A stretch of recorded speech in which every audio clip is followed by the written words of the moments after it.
switch up. See me gearing up for war, don't get it mixed up. I come in peace, kid. I'm bringing commentary and the new releases. I'm putting my hours in. Get play on acre, scared, destroy you when I'm forced on. If you ain't tuned in, head down. We supposed to put the switch up, gearing up for war. I come in, I'm bringing common release. I was in now. We play on expert level. Don't be scared. Destroy you when I'm head down. If you ain't tuned into the head down.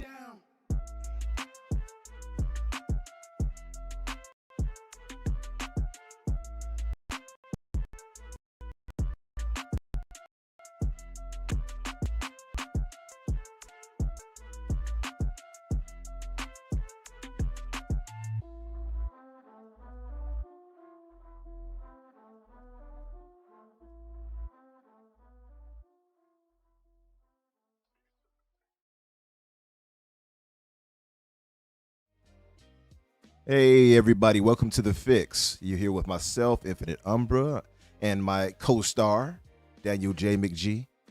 What's up, everybody? And we're here tonight with our esteemed guest and returning guest as well, Crusader. Crusader, what's up with you, brother? How have you been?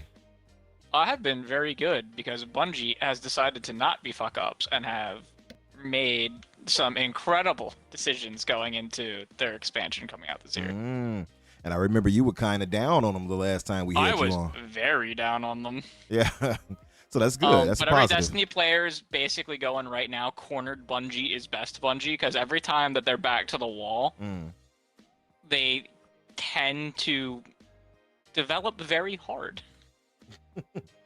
They love very hard. That's good, though. That's good that they bounce back. So that's a positive. So I know you've been playing Destiny lately because I actually saw it on the like on the Discord and stuff like that. Have you been playing anything else? Watching anything or?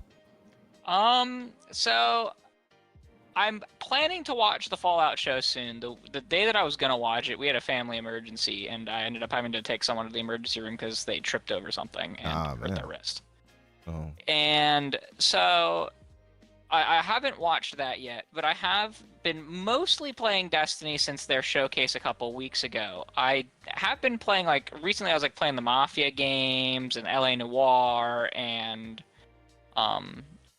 just a bunch of different stuff. Like, I think I played Azura's Wrath, I should say. A couple weeks back. Yeah, that was actually pretty dope. I played that late as well. Was that your first time playing it? Yeah, it was my first time playing it, and I didn't much care for it, but I'm happy I tried it. Like, it was a cool, unique experience, but I didn't much care for the exact style of gameplay that it was. Okay, yeah. Yeah, I mean, it's outdated now, too. I think that's the thing, right? Like, if we played it maybe at the height of it, it probably would have left a better impression. You know what I mean? Maybe, I don't know. I just wasn't quite the fan of, like, the bosses don't have health bars. You basically are getting your gauge up. I wasn't the biggest fan of that style of game, and I don't think even if it was new, if it still had that style, I would like it. Yeah. But I thought it had, like, a really, really cool art style. I'm someone who can play a game from, like, 2005 and, like, not care about how dated it is. Yeah, I'm kind of agree with that. What were you gonna say, like, Danny? I just agree. Yeah. Yeah. I played everyone knows the Alice Return to Madness, but I actually played the original the original Alice game that comes as a DLC for that game. Right. That's a game from 2002, and I was having a blast. It's like barely 3D. Yeah. But like, the games when they came out means almost nothing to me. No, I typically agree. I'm all about the experience. The fun factor, right? The gameplay. Yeah, I'm with you on that. I think that makes the most sense. I mean, like, I think any of us would prefer or like at least the visual experience. Don't get me wrong, but it doesn't trump gameplay. Yeah. Yeah. I mean, I feel like most of the time if I'm playing an older game, then like I'm able to put myself in the space of like, oh, this game came out 20 years ago. Like, it's not going to have ray tracing and all this, so it doesn't bother me, you know? Yeah. Like, Because if I I'm go back all and play about a that PS2 game, stylized. then I don't care. I'm all about stylized graphics anyway, so like I don't even care for like I don't care for like if they're going for like hyperrealism, I want it to look as good as it can in that art style. But like I prefer things like Ori and Borderlands and that kind of stuff, visually at least. Things that just don't look like anything else. Yeah, definitely. Hi-Fi Rush is not a great example. Danny, what about yourself, brother? What have you been up to? What have you been playing? Well, a couple of things, but to get my my complaint out of the way early is this week, like 2 or 3 times I've like laid down and gone to sleep, and then I've woken up feeling like my heart just going like a million miles an hour and just like, Yes. oh, So it might that's not be great. it might be an issue in general with OBS and YouTube. I hate when it gets like that. Okay, we're in the yellow now, in the green. Okay, there we go. All right, So it should be playing now. we should be all right then. Yeah, sorry guys. OBS and YouTube are having issues a little bit, so it's causing a bit of a delay and buffering and things like that. So hopefully this is the first and only time it does it. Can't promise anything, of course, but let's hope. Yeah. So what was the last thing that was said? Yeah, sorry. So I don't know. I don't know if it's like anxiety or night terrors or whatever, but that's been happening, and I hate it, and it's rough. But Yeah. as far as gameplay, I've been still playing Fallout 76. I've made some like pretty deep cuts into the story of that game because I've tried playing it like 2 other times and bounced straight off. So I've definitely made it a lot further in than I have in the past. But I still also at the same time feel like I've accomplished nothing, and I don't know if that's me or the game. You know what I mean? Yeah, Like, definitely. I've done so much in terms of just like number of quests completed, and at the same time, like I'm still using really basic weapons and wearing just like really basic armor. Like I haven't gotten any cool gear. I haven't done a whole lot of. I've maybe done like 1 or 2 quests that have been genuinely cool, and the majority of them have just been like, go to this place, shoot these guys, bring this thing back. And it's like, all right, cool. Yeah. So that has been. Are you enjoying it at all, or is it like? I am, because there's still a lot of like discoverability and just fun to be had in the world, but mechanically, in terms of there's so many things about the game that really irritate me because they're just not what I want from a Fallout game. Like the idea of me being, because I think one of the worst things about it is that the game scales to your level, and so you'll find like a 10mm pistol, for example, and you'll pick it up and it'll be level 10 because you're a level 10 when you pick it up, and you'll be fighting in the same area doing quests for 5 hours, whatever, Right. and then you're level 15, and even though you're fighting the same enemy types in the same area, now it's doing less damage because they've all leveled up, right? So then you have to go and pick up just the next 10mm pistol that gets dropped, because now that one's going to be level 15 and it'll do 6 more damage a shot or something, right? And it's really weird in that way. So it's almost it's like I almost wish that the progression wasn't gear based and was more just stat based and more level up, because they give you all these cards every time you level up. You open a card pack and you sort of rank up that way. And I'm not sure why they felt they needed to do both, but I think it's too much. It's just like a whole lot of extra levels of, I don't know, like complication that I don't think add to the game at all, and kind of ruin the vibe of what Fallout fans are probably looking for. Yeah.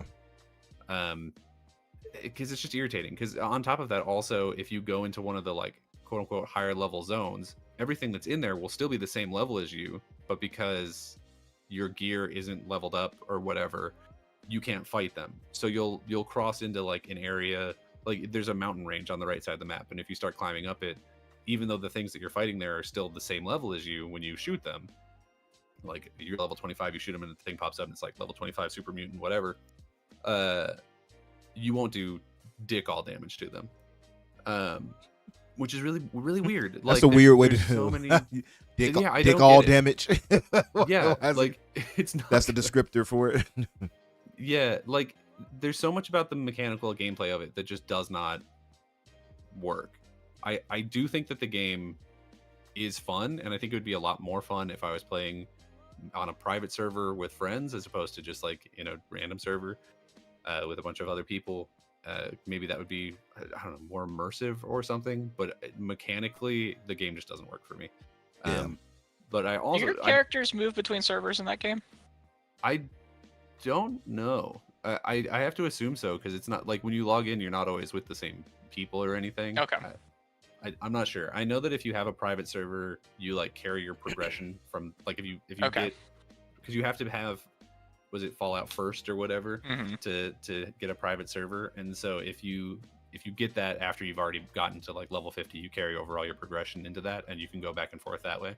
So I have to assume that you're able to jump between servers, because that is that. So yes, I'm gonna say yes, but I don't actually know. Okay. And then the other game that I played this week is one that I've been putting off for a really long time. I think it came out like either early last year or maybe even the year before, and it was Total War Warhammer 3. I'm a really big fan of the Total War games, and I think that the Warhammer ones specifically are maybe their best ones. Like that might be a hot take, but I think that they're definitely the more interesting ones, because it takes place in the Warhammer fantasy universe, not 40K. So this is a Sigmar one? Okay. Yeah. And so it's really fun, because instead of in a normal Total War game where you're like, I'm playing as the Romans, I'm playing as the Visigoths, and it's like at the end of the day, like you have different units and the armor's different, and that's cool, but at the end of the day, you're kind of using the same units all the time. In Total War Warhammer, it's been like, okay, well, I'm going to play as the Empire, which is humans, or I'm going to play as these elves, or these demons, or orcs, or whatever, right? And so there's so many more variants of campaigns that you can play. And in this one in particular, they added, because all three of the Total War Warhammer games, if you have them all not installed, but if you have them all like on your same Steam account, then all of the DLC and stuff that you've unlocked throughout them carries over into the next one. So at this point in Warhammer 3, I've got like, I don't know, it feels like 50 or 60 different factions that I can choose to play as. I played as one of the new ones, obviously, because I wanted to try with that out. So I played as Kislev, who's like their whole thing is that they are sort of like pseudo-Russian demon hunters, and they have their cavalry, instead of riding horses, rides bears. That's fantastic. Yeah, which is really very Russian really of them. cool.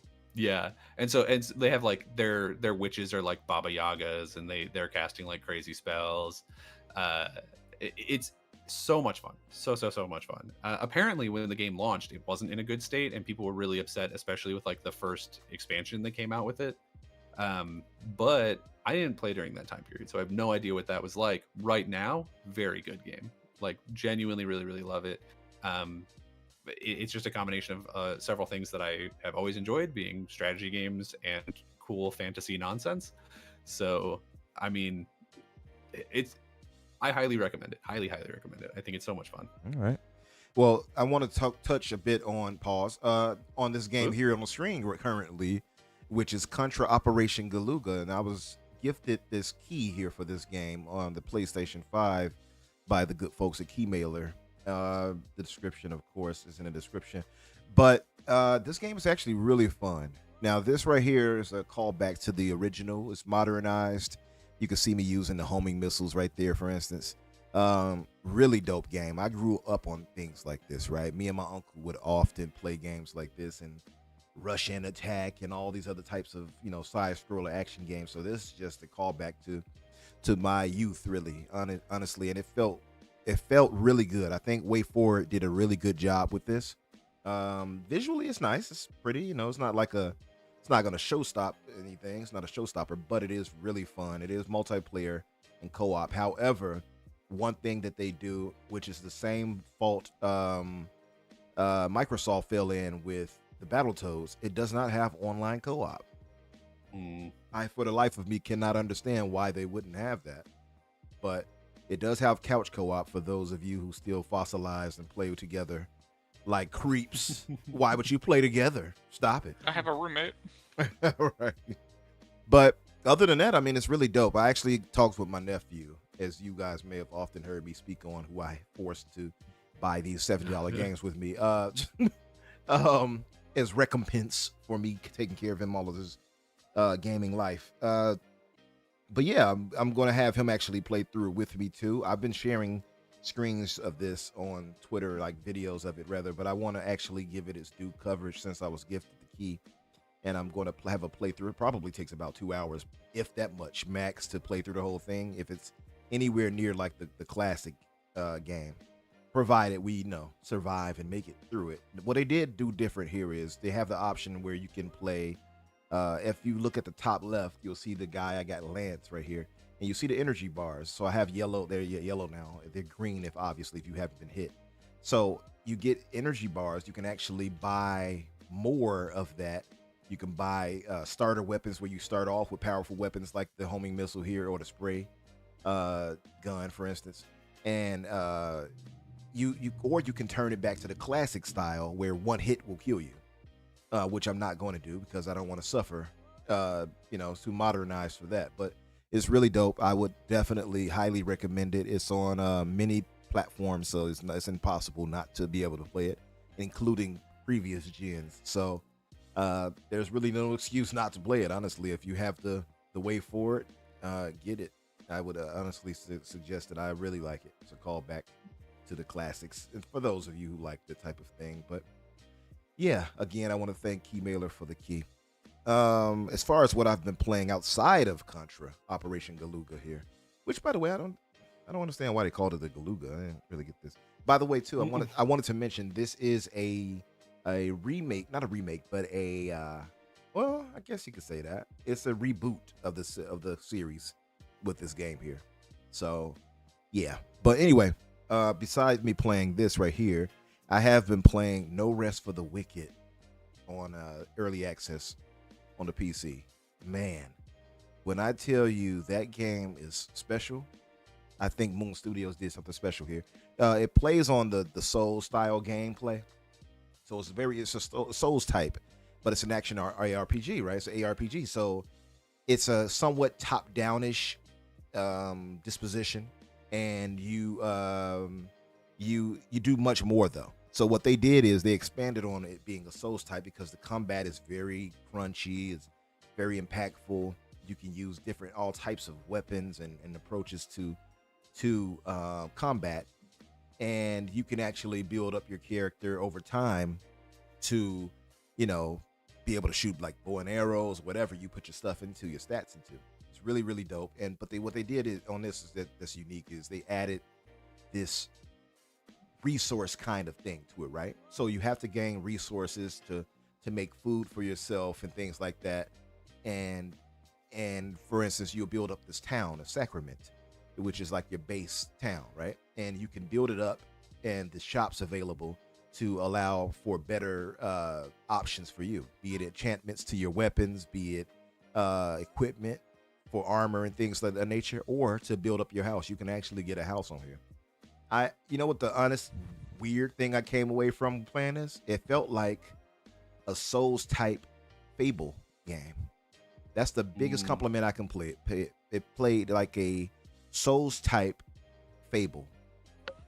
Very much so. That's what it felt like. Great voice acting, beautiful visuals. They're all handcrafted areas you go to, but it's like painterly style. So it's gorgeous though. Like me posting it on Twitter, that's the one thing I get annoyed by, because you post these things on Twitter and it just compresses the crap out of them, and it just doesn't do it justice.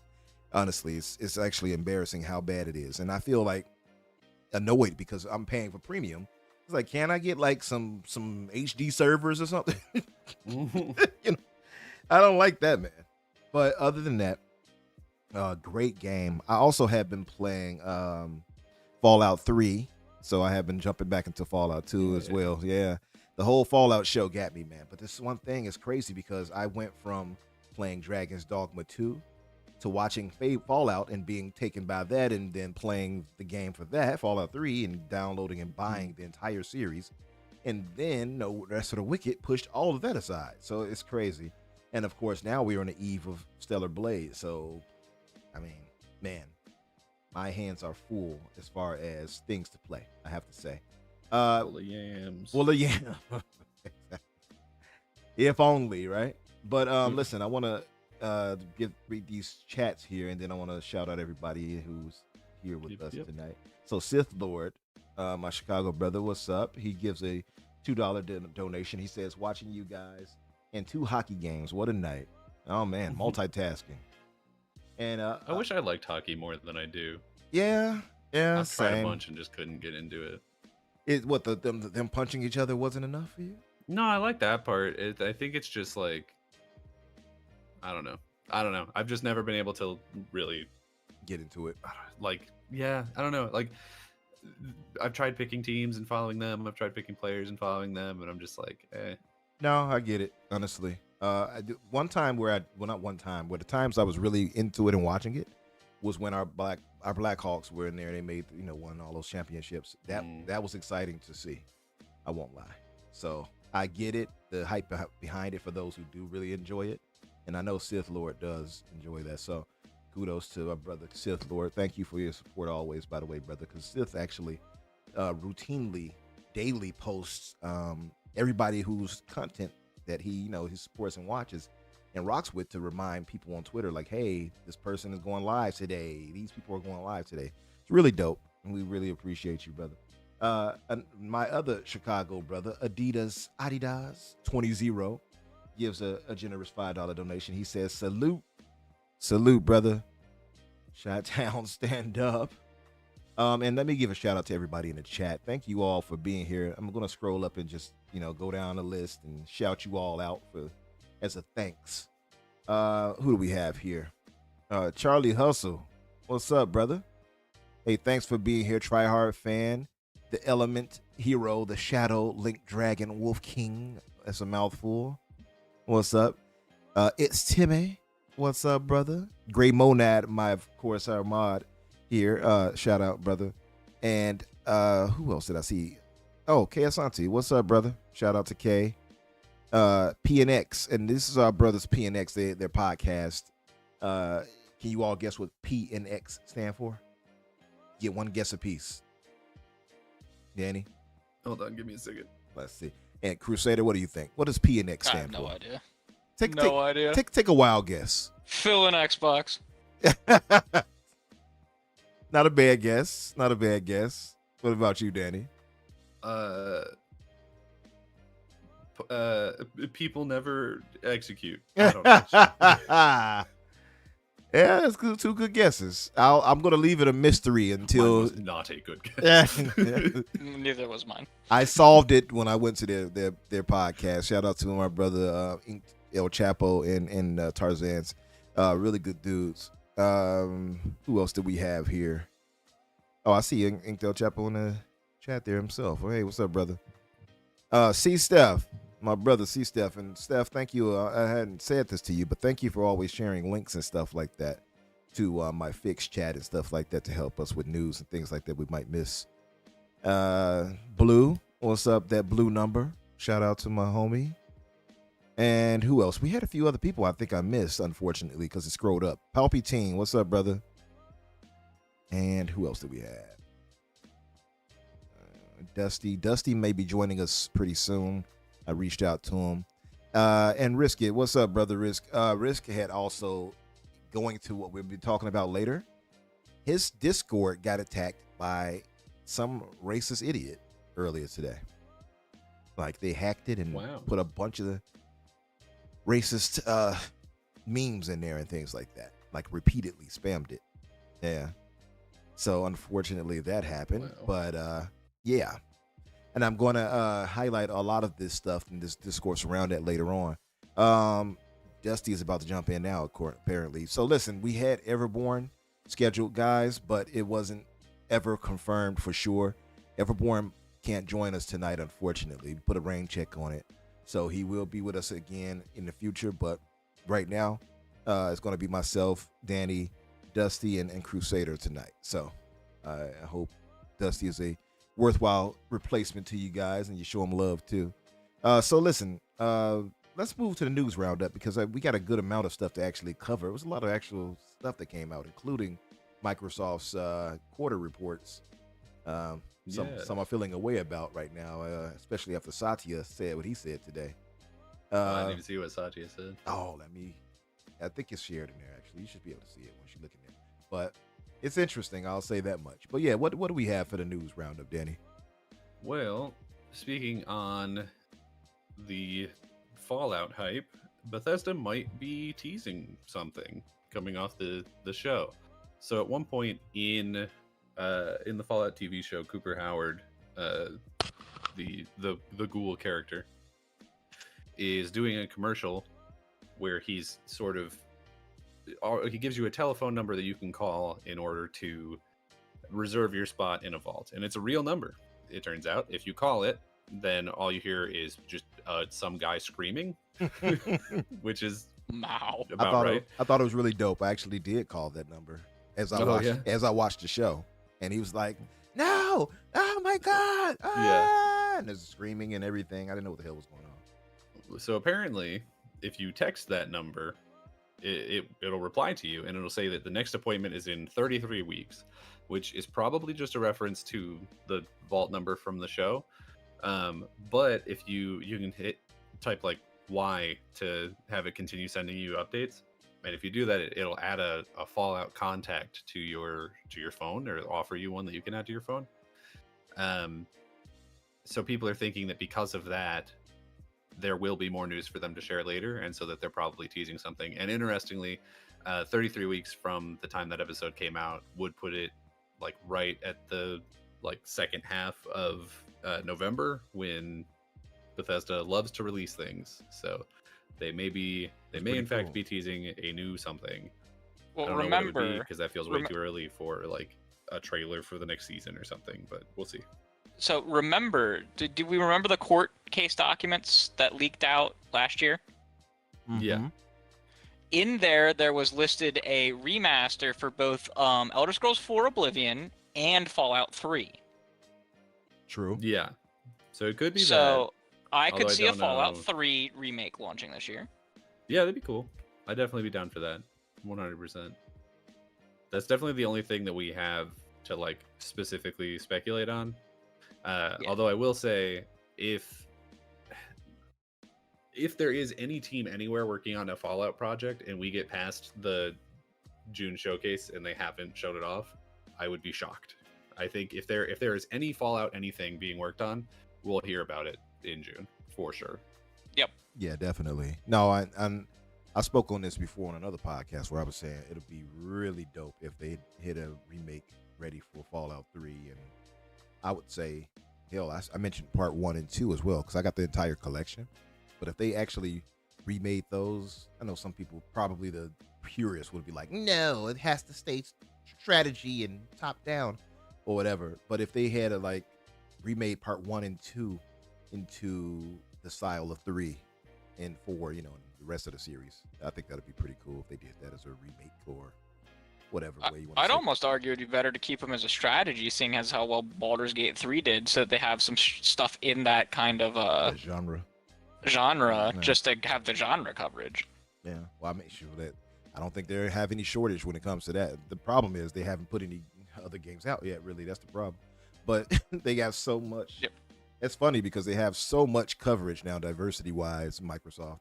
It's just that we haven't had the releases yet. But, Yeah. But what else did we have, though? Last week we talked about how there were some leaks around Persona. Well, it turns out there's a lot more. So, a apparently known Atlas insider called Midori has leaked a bunch of stuff about their upcoming plans. I don't know anything about this guy, so I don't actually know if he's super reliable, but everyone's Super reporting on his reliable, stuff as if he is. 100% reliable. So I don't know. Either way, take it with a grain of salt because it's not official yet, and things might change. But what this person is saying is that they're doing remakes of Persona 4, which he had said earlier, which that one feels like an absolute given, but also Personas 1 and 2. I assume he means both of the Persona 2s, probably as one game, because it was two different. They were kind of like immediate sequels to each other. It's hard to explain. They honestly not that great. They also are apparently working on a game, some kind of Shin Megami game for Netflix, which will probably just be, an anime-based sort of choice and consequence game. Like a they're working on Telltale type game, you think? That would be my guess. I mean, I really don't know what kind of games you can play through Netflix, but I'm assuming that it's not going to be like a full-on like Persona 300-hour RPG. I'd be surprised if it was that anyway. They're also apparently working on some kind of spin-off project from Shin Megami Tensei 5. That was the Switch exclusive one that was like post-apocalyptic, if anyone remembers that game. And then they're also working on a remaster of a undisclosed Shin Megami Tensei RPG from the PS2 era, which doesn't leave a ton of options. The only core Shin Megami Tensei game that came out for the PS2, as far as I'm aware, was Nocturne, and that one was already remade like pretty recently. So if that was the case, they'd probably just port it, because I think it was only, I might be wrong, I think it was only released on Switch. So they'd probably just port that to PlayStation and Xbox. So that'd be cool.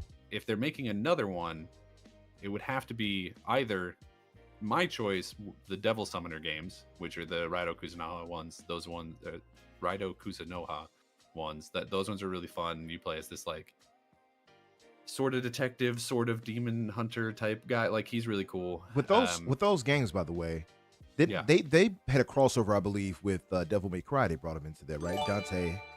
I believe they brought Dante into it. I think so. I don't know which direction it went, but that does sound familiar. Like, I'm pretty sure. I don't know if there were, like, Persona that showed up in a Devil May Cry game or vice versa. I don't know, but I think you're right. I think there was some kind of collaboration between them at some point. Yeah. So I'm hoping it's that. The only other one that it could probably be would be the Digital Devil Saga games. There were 2 of those on PS2. And those ones are still good. I just don't think that they would make as compelling sort of remakes in the modern day. Gotcha. I think Devil Summoner is probably their best bet, in my opinion. Sounds good to me. So lots of Persona and Shin Megami games coming in the future, or at least planned in the future, potentially. So if you're me, you're very happy about that. And shout out to our brother Octavius Sixers Octavian. I'm sure he's very happy too. But it's so odd that they go from nothing with Atlas to everything. And it's cool though. Yeah. It's really dope. They were kind of sitting on their heels for a long time, because Atlas famously was really, really bad about porting their games or bringing them forward at all, and also just releasing new games. They were really slow on that. If they're working on this many projects at once, I don't even know how. They would have to be strategic, like really heavily staffing up for them to be working on this many projects at the same time. So my assumption is most of these are probably just plans and they haven't started on any of them. I suspect there's a lot of outsourcing. Yeah, that probably too. If I had to guess, probably the next thing we're going to see is maybe a trailer for Persona 6, and then they'll announce like the Persona 4 remake, because those are the 2 things that are going to stir up the most buzz. And then somewhere in between we'll get these smaller ones, because Persona 1 and 2, I think people would be excited to see them. But those games are very different than the Personas that people love these days. Like they don't have the time like clock system. They don't have social links. Like they are very, very different games. So unless they're planning on completely remaking those games in a way that adds those 2 things to it, I think that people are going to be surprised by what those actually are. Nice. Don't they also have like P5, like a Persona 5 fighting game supposedly in development? P5X, I think is what it's called. No, well, so P5X is, if I'm not mistaken, I think that's the Chinese exclusive gacha game. Yeah. So yes, but it's not a fighting game. Okay. People are thinking that there will be a fighting game because they did one for Persona 4 that did really well. So yeah, we'll see. But also, I don't think they did that one themselves. I think that one was Arc System Works, maybe. I think they wasn't that like historically the only Persona game on Xbox, like for a long time. Like, so Atlas for the long time, they put out a game, an SMT game back on the original Xbox, but it was one that like no one really cared about. It was like a really weird spin-off that just never got any play anywhere, let alone on Xbox. And I think they maybe saw the failure of that and then decided to just never put anything on Xbox ever again. And then all of a sudden they started porting the Persona games over there, and shocker, they did really well because they're popular games that are really good and people just, like good games.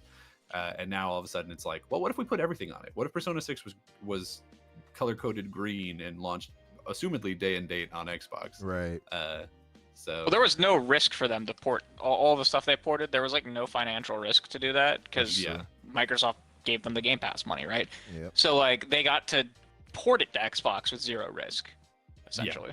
Yeah. What else did we have in the news? Shout out to them for bringing all those games over. Shout out to Xbox and Microsoft. Yeah, I'm really excited to see more of these games coming over. Speaking of new projects, so Blizzard has been hiring new directors for an undisclosed project of some kind. They've been hiring quite a few people in leadership positions for whatever this is. They hired or are looking to hire, I guess I don't know if they've actually found anybody yet, a design director, a narrative director, a creative director, and a senior art director. So basically like an entire new leadership team for whatever this project is. Very interesting. Because of the way that Blizzard, because of the way that Blizzard works, a lot of the times they'll have like a director of Warcraft, a director of Overwatch, right? Which has a lot of people, I don't know Blizzard that well, but has people who do know Blizzard assuming that this is either a brand new IP or more likely the revival of a dormant IP because of some comments that Phil Spencer had made recently about going back into the back catalog and seeing what sort of things the people in Blizzard were passionate about. Which, to be fair, with how long it's been, could just be a StarCraft game because I think it's been over a decade since we had one of those. I think StarCraft. So that's kind of my hope. Yeah, I think I can agree. I would agree with that. Especially because Sarah Bond had stated that StarCraft is like the thing that she'd like to see come back. She said that a few times over the past couple of years. I think it's their most likely thing to be a hit too. And she was throwing a little subliminal hints. You think maybe, huh?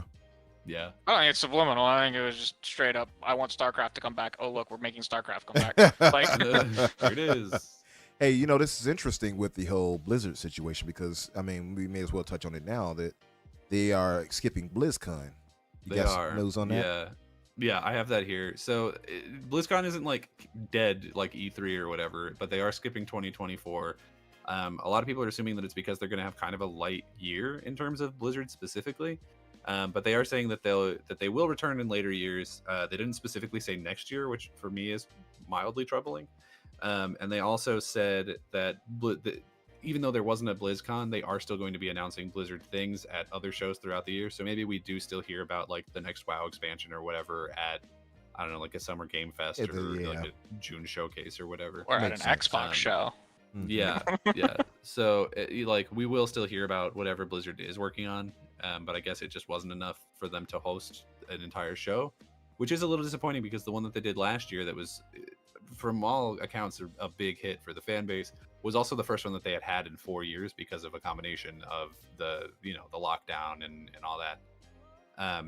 So it's disappointing to see them do one and then stop doing it like immediately afterwards. But I don't know. Yeah, but I mean, I guess the problem is they don't have the content, and I mean, clearly. Well, they have what? A WoW expansion, a Diablo 4 expansion, and that's probably it for the year. That may be it. Yeah, unless they're ready to show off that survival game or whatever. They canceled that. Yeah. Oh right, that's right. Yeah. Oh well, it is what it is. I mean, like you said, it is kind of troubling to hear it when they say we'll be back in whatever years. They didn't specify, so you never know where that might be. But it is good to know that they are working on new things still, like you just mentioned. Sure. Yeah, like they're still making projects. My bigger concern, like my biggest concern wouldn't be like, oh, Blizzard isn't doing well. My concern would be that like maybe the industry is moving away from fan events, and as a fan and also as a content creator who likes to go to those things to network and stuff, please keep fan events, please. Those are really important to us. So I would appreciate if you did not throw them in the trash. Yeah. But what else do we have? We got some details leaked out for Assassin's Creed Hex or Hexy or however you want to say it. So this is the one that takes place in like 16th century Germany during the witch Where trials. is it? Germany. I'm like Germany. I'm like what? Germany. I'm pretty sure it's Germany. But it's Speaking of which, before you go forward, because I'm glad you moved to that, because Gray in the chat said. Gray said, I can't wait for Assassin's Creed Hex after the new leaks and being able to possess a pussy. Yeah, that's a fun way to put that. But you can, in fact, apparently possess a cat. But yes, this is the one where you like play as a witch, I guess, during the witch trials that were not the one that are probably the ones that are the top. Like they're not the Salem ones that everyone is probably immediate to the top of the mind if you think of the witch trials. But these are the ones that were like at the tail end of the Holy Roman Empire almost. So that should be interesting. Apparently it is planned to come out sometime in 2026. It has a fear system, so you can maybe scare people into not attacking you or running away or something. It does have a female protagonist, which makes sense if you're a witch. And you're apparently it's going to be one of the more linear games like Mirage, but it will have open world elements. Now, all of that sounds great to me, honestly, but it does not sound at all like an Assassin's Creed game. Am I alone in that? I mean, the things modern that they're Assassin's saying Creed games here- are Assassin's Creed games. Yeah. So, well, like, yeah. they have changed up the formula. What is Assassin's Creed? Right? Is Right. it what we boomer gamers grew up with I at think this point, or is it something else? Yeah, right. I think that maybe the way this is being presented isn't doing justice to it. My assumption is it'll still play 99% like an Assassin's Creed game. Like being able to possess a cat, that's probably the same thing as just having your bird flying around in Origins or Odyssey or whatever, but you're on the ground. Fair I point. guess. Yeah. So like that's mechanically probably pretty similar. As far as being a witch with a fear system and apparently some amount of powers, I don't know. I didn't play Valhalla, Sounds but like I'm Apple. told that apparently you had powers at some point in Valhalla also. Yeah. I don't know. So it sounds like you have Apple like an artifact of Eden or something. It's entirely possible. Or they'll be like, it's a glitch in the Matrix. I don't know. She's shooting lightning bolts. I don't like. What am I, a scientist? Right. But I don't know. Either way, it sounds like a fun game. I think.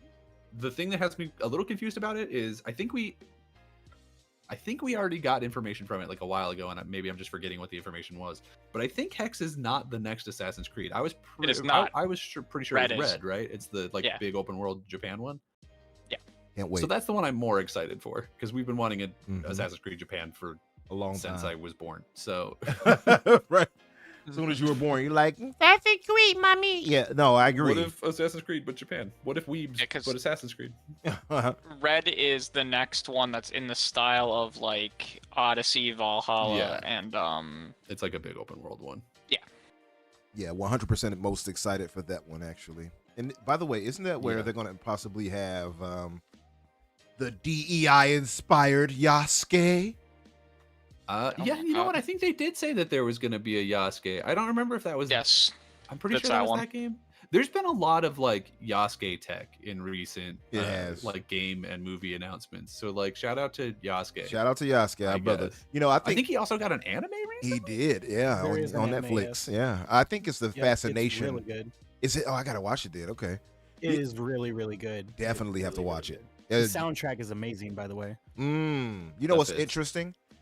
I think what it is kind of like people finally found out about this because we had problems. I'm sure most of us here, if not, have heard about Yasuke already like a year or two Yeah. ago. So, and I think now everybody is finally hearing this, and they're like, "Oh, what is a black guy doing there outside of the Afro Samurai?" And then they're like, "No, this is based on a true thing. This actually happened, and people Yep. are fascinated by it Yep. now." That's what Yeah. it feels well, like. Afro Samurai was probably based on him. Probably. Yeah, if anything, yeah. I think it's pretty dope though. I do. There was people complaining like, "Well, why though? Are they not going to the Japanese and going to Japan?" And I kind of get that gripe. Don't get me wrong, but I think it's a really interesting story to tell with Yasuke actually as well. Yeah, but I don't think in the Assassin's Creed game, I don't think you're playing as him. I think that they just said he was a character in it, so he's probably like Oh, an ally. Okay. Well, if he's an I ally, think there's a different yeah. game where you're playing as him, but I might be wrong. You I was could- pretty sure that they were just like, and Yasuke's in it. I don't think that I they think said there is you're a playing game as based him. on Yasuke, no? There's probably multiple, know. honestly. I thought there was. I'm not I'll check. sure. Yeah, look into it. But I mean, either way, playing as him or have him in as an NPC in there, I'm down for either one. For sure. Yeah. And for those who wondering, I was joking, obviously, about the DEI thing. Yeah. They're like, "Oh, Umbra's, he's one of those." But yeah, what else do we have, Danny? So this one's kind of wider news based, but it's relevant to our Wider interest or here. whiter? Wider, not wider. Although I don't know. This is our white news section, folks. Stay tuned. Howdy, gang. Welcome to White News. no. So Yeah. so the FTC has put in a law or whatever, they've banned non-compete agreements, which I do pretty think dope. is a good thing Yeah. for sure. I think it's weird that they put out a video like they were announcing a new product. That's weird to me, but it is a very good idea. So if anyone doesn't know what a non-compete is that a lot of the times when you hire or when you get a job, they'll force you to sign this agreement that's like, if you work here and we for whatever reason terminate you or you leave or anything, you're not allowed to work for any of our competitors, either within like a certain geographic region. So like you can't work for any other video game companies in California or whatever, or Mhm. it'll be a time-based thing. The place where this is most relevant to my interests is that every single time someone gets released from like the WWE, they have a 90-day non-complete clause. That was my question. Ah, Yeah. I didn't know This that. That was gonna be my apparently, question.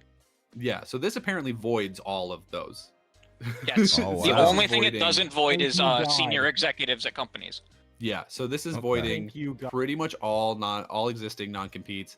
This is so on the wrestling side of things, maybe not the biggest deal, but in general, having a big deal. non-compete clause really prevents people from being able to find Mhm. new jobs. Right. A lot of the times, it causes people to have to move in order to find a new job in their field, because it's like, well, I can't work in California anymore because I've signed this binding agreement. So it really sucks for just workers in general, and I'm genuinely very glad that this has gone through.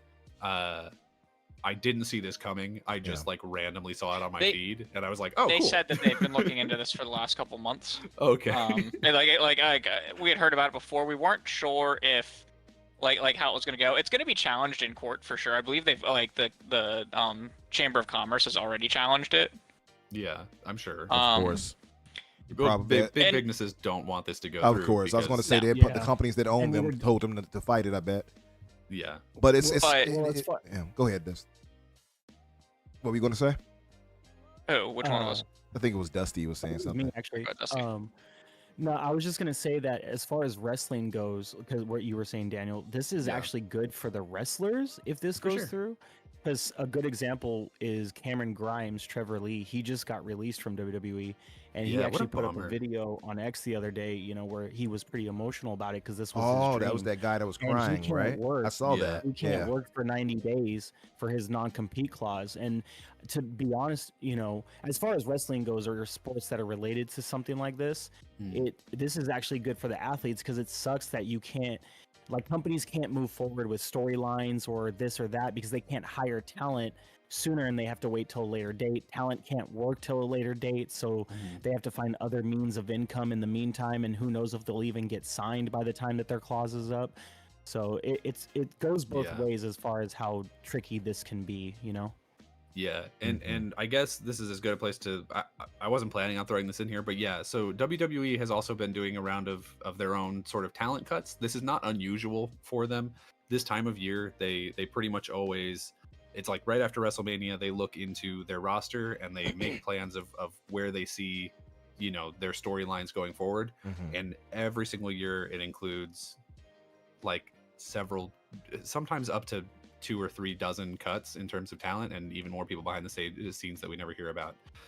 So far this year, the people who have been cut were Cameron Grimes. Let me see if I can do this off the top of my head. It was Cameron Grimes, Von Wagner, Viren Sangha of the Indusher tag team, Jinder Mahal, Xia Li, and Zion Quinn.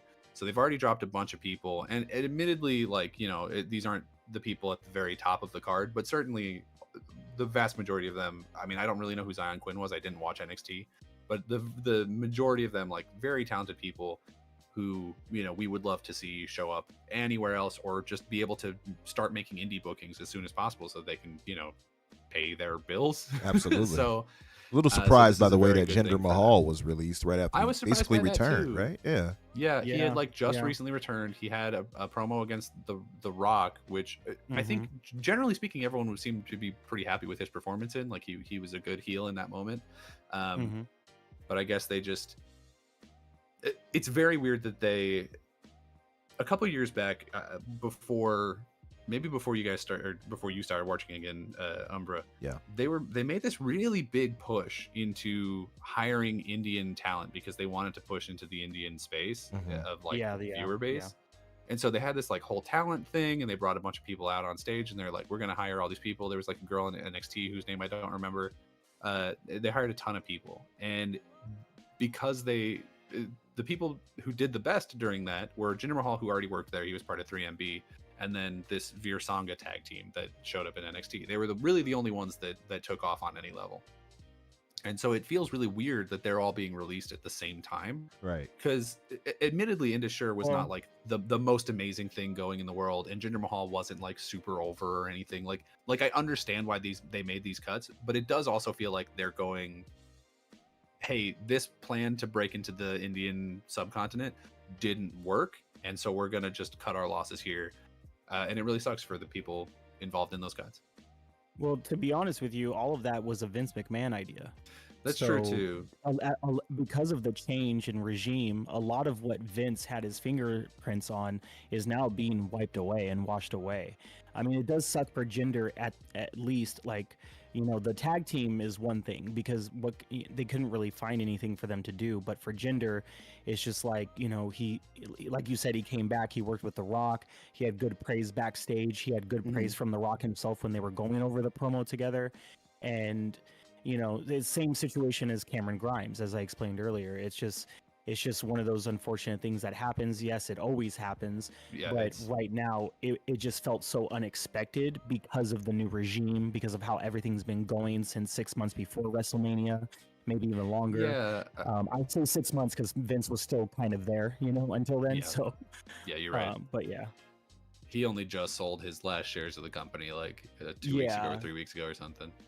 Yeah, people think Vince has been out of the picture for like a year and a half. Nah, he's been out of the picture for only like maybe 6 months. Yeah, and he very well may still have some level of control over like a Bruce Pritchard or something. So who knows? Who's to say? Well, I'm glad you said that. It's been confirmed he has no control at all whatsoever. It has been confirmed. Well, certainly not officially. No, he has none at all. He has no control over anything at all whatsoever. It's been confirmed. You don't think he has any ties to anybody back there though? He has no say in anything. He has no control, nothing. He's not allowed to touch anything that is the product right now. Okay. That's good. Yeah. The only team that is operating everything is Triple H, Nick Khan, Bruce Pritchard, and then anyone else that's under them, as well as The Rock. But The Rock is mainly on a level standpoint of things rather than creative. Yeah. All right. Yeah. I'm all for it, man. I love the direction they're going. Touching nothing. Yeah, they've been going in a pretty good direction so far. I think their stuff post WrestleMania has been very like we're trying to build up something new, which hasn't been the most exciting, but I hope they get someplace with it real soon. They have had a lot of really unfortunate injuries lately. Apparently Jimmy's out, obviously Rhea's out, Roman and Rock are out for business reasons. Actually, I think Roman might be health reasons, but Rock is out doing business things. So they're down a lot of their like bigger names that they've been pushing lately, so they're gonna have to figure something out. I think Roman actually has a role in a movie coming up. Yeah, I remember hearing that, but I didn't know if that was what was happening now. Yeah, I haven't seen anything else. He has something, and I think Cody has something too. I was gonna say, is it that new WWE movie that's kind of backed by not Stalin, the Marine 7? Right. No, what's that one? It's a movie that they were posting on the bump. What was the name of that? Shatter Machine? No, it was. It's with the guy who played as It. Skarsgård. What is his name? Stalin. Not Stalin. Skarsgård. Skarsgård. Stalin Skarsgård. Yeah. Yeah. Some movie called. I forgot what the name of it is, but is that what it is? Maybe he's in that. I don't. The report that I saw was it's a comedy. Like the movie Roman is in with is actually with some like actors. Okay. And I said that weird actors, but you know what I mean. Like it's an actual like role in something. Gotcha. So okay. Yeah. Well, isn't he'll be appearing in a heist-style comedy film called Good Fortune that will be released in late 2024. It stars Keanu Reeves, Keke Palmer, Sandra Oh, and Seth Rogen. Nice. Yeah, dude, and him with Aziz Ansari talk about directing. A cast. That's a good cast. Yeah. Keanu, anything with Keanu in it got my seal of approval. That's a good dude right there. It looks like he's playing. Oh no, sorry. They've attached pictures of his role from Hobbs and Shaw. for some reason to this article. Oh, okay. Misleading. I guess maybe they're like, oh, he was in other movies. Yeah. But I saw him like in full Samoan gear, and I was like, I guess he's playing just like a Samoan guy. Right. But no, he's a that's tribal chief after all. But yeah, what else did we have there? This one's, oh my god, this one is really funny to me. So Sony has patented in autoplay mode. Now, Sony patents a lot of things, and the vast majority of them never see the light of day. Like that time that they patented a robot that would like sell you McDonald's or whatever and sit on the couch with you and be your friend. Sony patents wild stuff all the time. This one in particular, I think, is very funny because it sort of unfortunately plays into a narrative of the direction they've been going as a company lately, which is this is a thing where if you don't want to play games, you can just hand your controller over to an AI and they will beat the gameplay section of it for you, so you can just watch Last of Us as a movie. which is you know really what's funny? Unfortunate. You know what's funny? The funniest thing about that is that that used to be the running joke for a lot of Xbox guys to PlayStation guys. Is that you got movie games where they just play for you basically. Now this reality it was about to be. But it turns out Totoki was looking at those comments and he's like, "Wait, shut up! That's the smartest thing anyone's ever said." Now, how do you guys feel about that, Crusader and Dusty? What's your take on it? I wouldn't use it. Well, all right. So here's the thing. I actually, if there was a part of a game where I legitimately couldn't get past, I might use it. That actually Now, might make me. Would you feel a try little? Souls games. Would that make you feel a little less No, as a not at gamer? all. Not at all. Okay. I don't give all a right. shit. I don't give a. So here's the thing. I'm the only one who cares about how I play games. Like if someone else That's cares right, how I yeah. can play games, I'm gonna call you weird. Because why the fuck are you caring how I play games? That's fair. Right? Like That's if fair. I'm having a good time, why should anyone else care? And so like like it's no different than me asking my friend to come over and get me little like robotic-y like drop packets on my side. Okay. Yeah, it's reconnecting now. While we're on the topic, actually, Dusty, your audio was like really low earlier. I don't know if I turned you up on my side, but I don't know if you're like far away from your mic or something. Yeah, Dusty, if you are, make sure you get it. I can turn you up actually. I'll turn you up a little bit on my side. There we go. Say that one more time. Sorry, guys. No, you're good. Oh, just your volume was kind of low. Wait. You're Like good now. The audio Yeah. quality was good. It was just Yeah. low volume. Is that better now? It is. It's buffering. It is on my end. We're buffering right now. I think still right now. So Oh, okay. We're just fixing it. Gotcha. yeah, it has to fix it. Let me know if that makes a difference. You're good. Yeah, I turned you up even Okay. on my side, so you should be fine. Yeah, I'm having weird issues with my mic. I don't know what's going on. Hold on, give me 1 second, guys.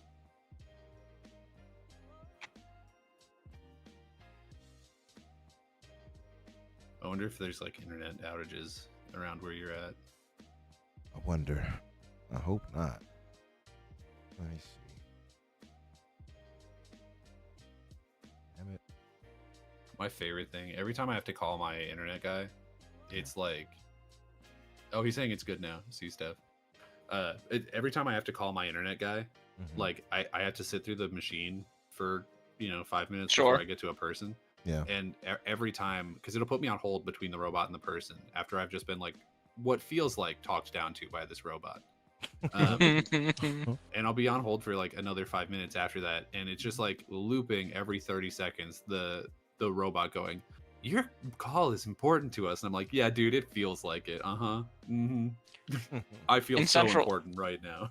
In Central PA, we had a massive outage. The other day, internet was out from like 8 o'clock till 4:30 in the morning for like Mm. the entire area that I was in. And what's funny is I am a like network engineer. Mhm. It's what I do for a living. And so I had already done all of the trace routing and all the stuff on my end to see like if I could diagnose if it was like a me problem or not. And the tech person on the other line was like, I'm gonna send you to tier 3 real quick, not because like I can't help you, but because I think you're like I think that the stuff you're gonna give is going to help with the outage. I'm like, okay, cool, great, good. Sick. Appreciate. They temporarily hired you. Did you make commission off that? No, I got my internet back though, which was pretty good. Hey, we'll take it. Yeah, that'll work. That'll work. A win's a win. Yeah. But okay, what else do we have? And I guess this will be. We got a few more. I'm guessing. Yeah, there's 4 more. Okay. The IGN Cross ID at Xbox Indie Showcase is returning this year. It's coming April 29th. They're promising new reveals and deeper looks at Dungeons of Hinterberg, 33 Immortals, and Lost Record, Bloom and Rage. I think that this is cool. You know, I think the ID at Xbox shows usually have a lot of really good content, but don't always present it in the best way possible. Mhm. I don't know necessarily that I love them pairing up with IGN. I think that feels kind of like a conflict of interest. And also, I think lately the Xbox shows have been way better. Way better. Ever since they hired Tina Amini to take care of that for them. 100%. She's been doing an absolutely amazing job. And so I don't necessarily think that she couldn't have handled this on her own. But she is former IGN, so maybe it's just like, hey guys, help me out with this project. I don't know.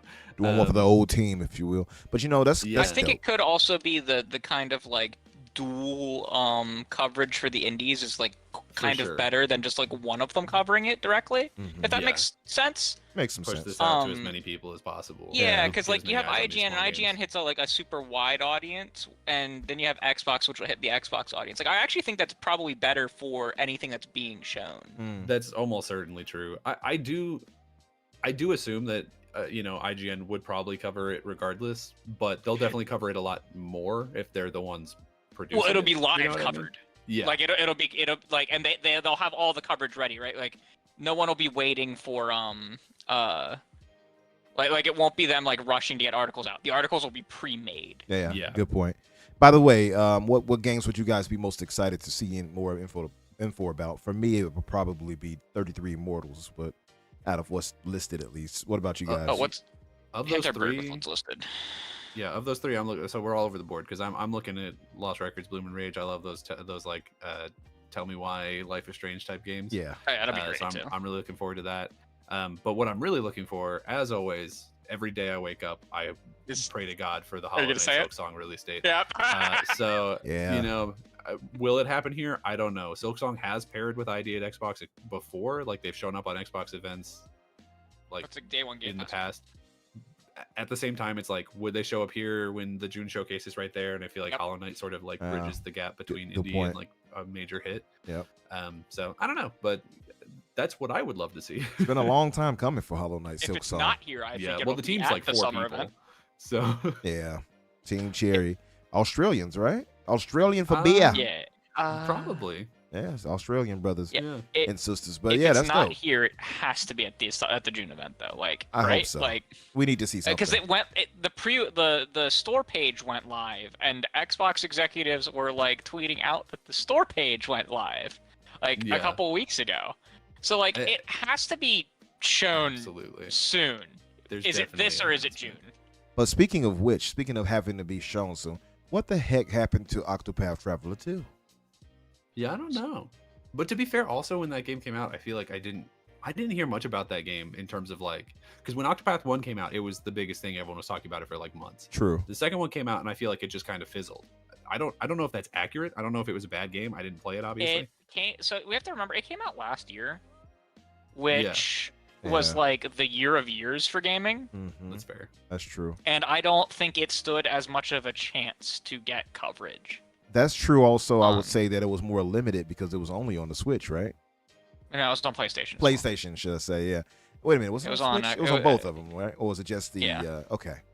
So yeah, we were the only ones, the odd ones left out. Maybe that might be a bit of it too. I don't know, because I typically don't pay attention to. And Octopath Nintendo 1 news as wasn't much. on PlayStation. That's Yeah. right. That's what it was. And they, okay. and they tried to do a thing where they're like, oh, these aren't really sequels. Like, you don't need to have played the first one to play the second one. But like, so the PlayStation audience probably didn't care much about the second one because they haven't played the first one. So they're like, Right. Most people want to start Well- at the beginning of things. That's how I am. Because And I don't then- think it's a direct sequel. I think it's more like how not, like it's not. it's like Final Fantasy, like 7 to 8 or Yeah. 14 to 15. Yeah. But that's rare to a point that I think probably a lot of people still looked at the two and they were like, okay, well, Yeah. I don't know what this is. I agree. I think that numbering. I think the Japanese style of numbering games only works in Japan, where it's more common like that. Yeah. And for Western audiences, it's really bad, which is like why they called what is it, Yakuza 8 was Infinite Wealth instead of being called 8. Like that's why most of the companies are getting rid of numbers in the names. Like Halo Infinite got rid of the numbers. The God of War games got rid of the numbers. Yeah. That's why most of them are moving to get rid of numbers in the names because it's really bad for marketing. Yeah. Yeah, makes sense. What else did we have, Danny? Hey, the Rare is expanding. Rare the studio, not Rare the, I don't know, something else. They have opened a new part of their campus. I was going to say, what else rare do we have? It's a type of meat preparation. They've expanded their studio. They built a new building called the Barn that's really ugly on the outside, but looks cozy enough on the inside. Let's see what happens as soon as Microsoft games start going to PlayStation. Now we got a barn. A lot of money. Now we got a barn out there for the pony stables. Isn't that something? Apparently they actually built it at some point last year, and they're just like showing it off now because I guess they're just moving into it or something. I don't know. I believe this is the second like barn house location that they have. I think this is just kind of like a rare thing. Yeah. So from what I understand, one of the things that they're really proud about with this one is that it's fully green and it's solar powered and all that.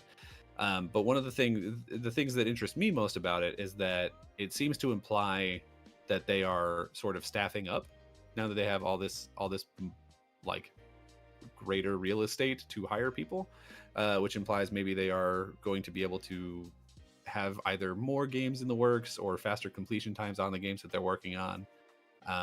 So I'm always happy to see talented teams grow, and that's what this is at the end of the day. So happy to see it. No, absolutely.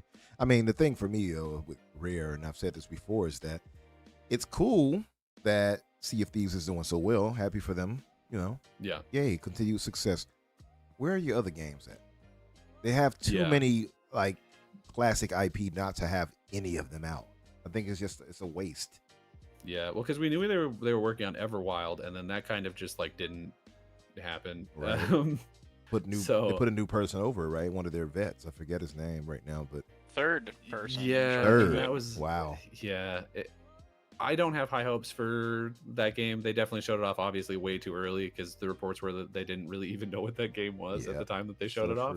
Yeah, so they said. So, oops, probably shouldn't have done that, y'all. But we also have heard rumblings that that's not the only project they're working on. So who knows? You know, showcase season is coming up. Maybe we do get a new announcement of a Rare game. I don't know what it would be. Presumably not Banjo-Kazooie, because I think they've said multiple times that they're not currently working on a Banjo-Kazooie. But I know exactly one former police officer who would be very thrilled if that was the case. So, yeah. What else do we have? We have two more. Yes. Obviously, we have the Microsoft news with the yes. Yeah. So Microsoft's Q3 2024 earnings are in. They are largely up in terms of gaming. So the gaming revenue went up 51%, and the Xbox content and services went up 62%. Hardware and devices are down. Devices are down 17%, and Xbox hardware is down 31%. Although it should be noted that this quarter was also the beginning of the year, and typically that's pretty standard for the first of the year because it's like right after the holidays, and so people are not making big spendings. So it should be noted that down year over year is compared to last year's same quarter. Yeah.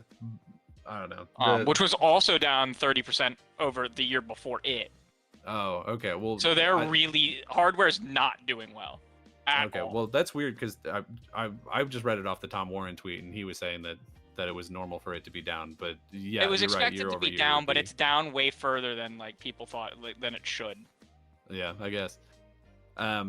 But the other ones are up, so I don't know. They're making money. Like if their gaming revenue is up, then regardless of the hardware being down, like they're making more money than ever. So I doubt they're that upset about it.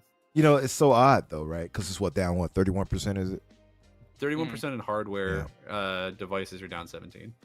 It's so odd because I'm sure they had to know this was going to happen, but you know, I think passing off that message that you don't need to have an Xbox for anything, like they've said, you know, you don't even need an Xbox essentially. Yeah, I mean, like Satya said during the call. Exactly. and the fact that they're bringing games to the other platforms, and it seems like that's not going to stop. It diminishes, I think, the need to have an Xbox console, and it seems to be more and more that's what we're going to see. Yeah. Unfortunately, I don't know if this I is worry about necessarily if troubling. developers are going to continue to support stuff. That's the part of the problem, because one thing leads to another. So we've spoken on this before, but it's worrisome for the fact that if you're an Xbox only type of gamer, or if you're just an Xbox gamer, you probably have to wonder, like, how long will the platform last? It probably brings a lot of worry to you, I would imagine. So I don't know. I wonder how this is all going to work out, because it's not reading well. I'll say that, especially with the things Satya is saying, which seems to conflict with what Phil used to say. Yeah, it is weird because like Phil and Sarah continuously double down on hardware, and we know for a fact that they are continuing to work on hardware. And then at the same time, Saudi is like, well, you don't need it. And it's like, okay, well, you should make a product that people feel they need. Like, you should make a product that sells. Yeah, exactly. I feel like that shouldn't be rocket science, but if you're creating a thing, you should want it to do well. Right. Because like the hardware can survive without software. Most hardware in the world does, right? Like a Sony Blu-ray player competes against an LG Blu-ray player just fine. However, gaming has been fundamentally entrenched in an exclusive software for them for almost 40 years now. Mm-hmm. Right? Yeah, well, because that's the difference, right? That's the differential that they all use. And they haven't answered the question how they're replacing that differential before going ahead and doing all of this, right? Yeah. Like, they have not answered the question of why do I need an Xbox to play, like, Halo, when, in theory, I can get a PlayStation to play Halo and God of War. Or a PC. Yeah. As they made perfectly clear. Yeah, well, because that's the difference, right, between the sort of Blu-ray analogy and the console space is that... Right, exactly. When you buy a Blu-ray player, you're not like, will Lord of the Rings play on my LG Blu-ray? It's like, yeah, because there's never... It's literally just a device, you put the disc in and it works. Right. Or whatever. Whereas, and I remember specifically saying this whenever they started this, like, putting their games on other platforms thing. I was like, this is a good thing for us if everyone does it. But if Xbox is the only one to do it, it kills very Xbox. Bad for us. Yeah. It's bad, and not us Xbox, us as gamers, because it will also probably lead to a radical diminishing of competition and one of the major players going out of the hardware space. So I'm really hoping that's not the direction they're going, but they keep going it.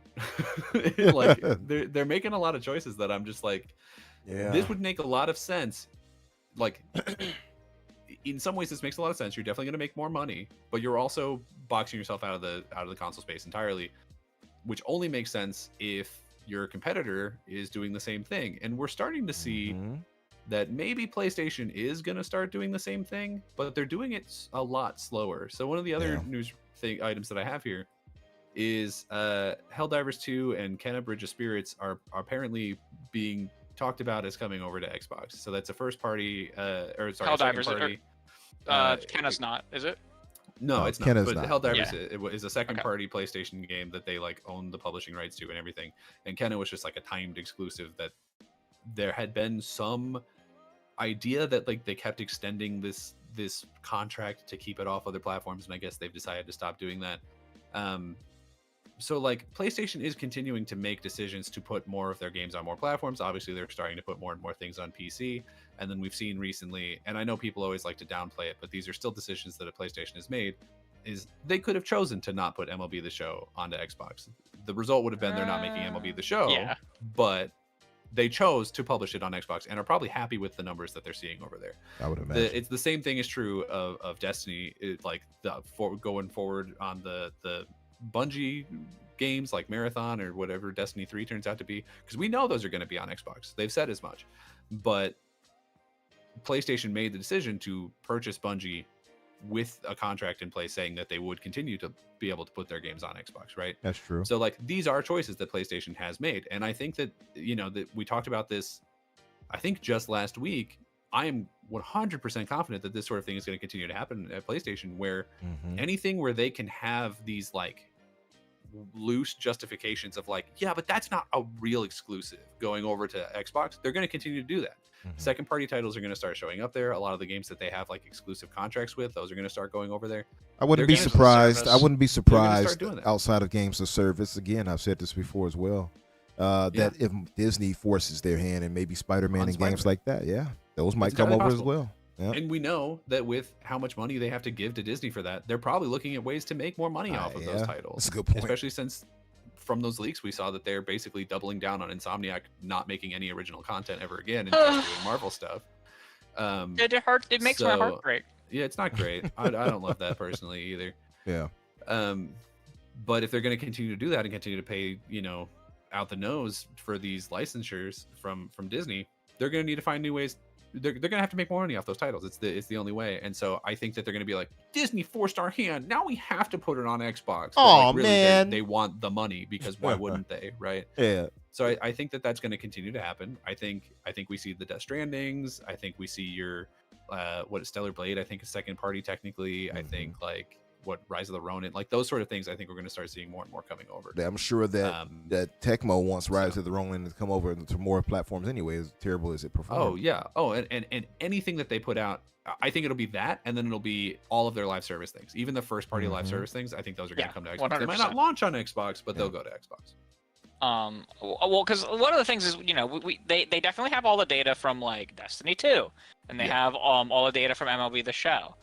But what they're also getting is data from Sea of Thieves, and they're going to get data from Grounded. Although Grounded's not really a live service, 'cause I believe they announced that the version that's coming to Switch and PlayStation is like the final update. Yeah. It was but more like a not early access. They're gonna I mean, have it all was that in data. early access, but at one point. But yes. They're gonna have all that data, seeing like the rival stuff too, and I genuinely believe that live service games, like that whole model, does not work with exclusivity, like It in the slightest. Like you legitimately want it on as many devices as you physically can put it on. Mhm. Like I think the that's only correct. thing that like you could have an argument not to put it on is the Switch if you can't get it to run properly there. I don't think they'll even have that problem with the Switch coming up. I don't because think of they the will second either. one. Yeah, but what else did we have? Because we do have to get to this main topic. So the last thing I have here is Embracer broke up. They had a real ugly breakup on social media. They were yelling at each other and throwing each other's stuff out the window. It was really great. They've broken up into 3 operating groups. Asmodee, which is now a board game company, because keep in mind, Embracer owned a lot of things that weren't video games, and so they're the ones who make like Ticket to Ride and Catan and Exploding Kittens and a bunch of stuff like that. So that's gonna go off and be just a board game company. Then the other 2 that are terribly named, and I assume honestly just are going to be trying to sell themselves because the names are so bad that I can't imagine that they're going to try and operate under these names. But the next one is called Coffee Stain and Friends, which is Coffee Stain Studios, which is the head of it. And then it also includes a lot of other studios, but most notably is THQ Nordic and Ghost Ship, who did the Deep Rock Galactic, I think. So some of these names were confusing to me at first. We were talking about this on Bones podcast Tuesday, and I'm like, why are they calling it? It's very bad. Yeah, I didn't get it right. But the third one's the worst. Basically, is they calling it that because those are the ones who, like, for instance, Coffee and Friends. What is it again? Coffee. What is it? Coffee Stain and Coffee Stain and Friends. So basically, with them, like, they made I forgot which game it was, but it's their most popular game of all time, apparently, with that company, or that I guess we're embracing. Was it Valheim? Yeah, Valheim? Was it that? I'm not sure. But yeah, Valheim is Coffee Stain, I believe. Okay, so that would be it. And because of that, that's why they named it that specifically. And it's much like the last one you're about to name, that obviously that would be the most popular IP for them, which is called... Well, the Coffee Stain one actually makes even more... So the second one's called Middle Earth Enterprises and Friends. There you go. The Coffee Stain and Friends one makes more sense to me because even before they split up, they were in separate operating groups, and one of the operating groups was called Coffee Stain because that was the company that was at the head of it. So that one makes sense. Middle Earth Enterprises, I don't know. Middle Earth I don't know why they Enterprises did is a that. company. It's a massive company. It is, but it wasn't like it wasn't one of their video game operating groups. It was a separate thing entirely that they had like just purchased. So I guess that they're putting it in charge. And the weird thing is and friends for Middle Earth Enterprises is Crystal Dynamics, Eidos Montreal, Yeah, and they- Vertigo. They got And I'm like, relegated to so friends. we making Tomb Raider but in Middle Earth? Like, They- what, So, like, what I is the think the naming thing here is- trying to tell me? They've been I think the relegated to thing is that- friendship status. They've been Yeah, I friends. guess None so. of those studios individually have any kind of enough weight compared to the Middle Earth. Oh, pretty and so clearly. I think it came down to Yeah, it's pretty just trying obvious. to figure out how to break them up and put stuff with Well, stuff. but that's also my reason for thinking that at least the video game ones I think are going to be trying to find buyers individually. I Yep. think they broke themselves up into easier to purchase subgroups. Mm-hmm. This Middle Earth one, people are apparently saying Amazon. people are saying Amazon, people are saying Warner Brothers, because Warner Brothers owns other parts of that. I was going to say, yeah, they're of like the Middle 3 Earth splits, ownership. right, for that or something like that. Yeah, and Yeah. Warner Brothers already. I think it's more than 3, but like of the major things, Mhm. Warner Brothers has like the rights to some Most of it. part of it. I don't know, dude. And then Okay. like, and now they bought So- something else. It's the ownership of Lord of the Rings is very complicated Mm. because no Warner one Brothers- can agree who owns it. Warner Brothers has some of the movie stuff, but only kind of. Yeah. So Warner Brothers Um, owns. To my understanding, it's Warner Brothers owns this content related to the movies that they made, but not Yes. the books. So anything that's different Correct. between the books and the movies, they don't own that. That's owned by the book company, which I think is somehow still partially owned by the That is the estate. Tolkien estate. Yes, that's the Tolkien estate.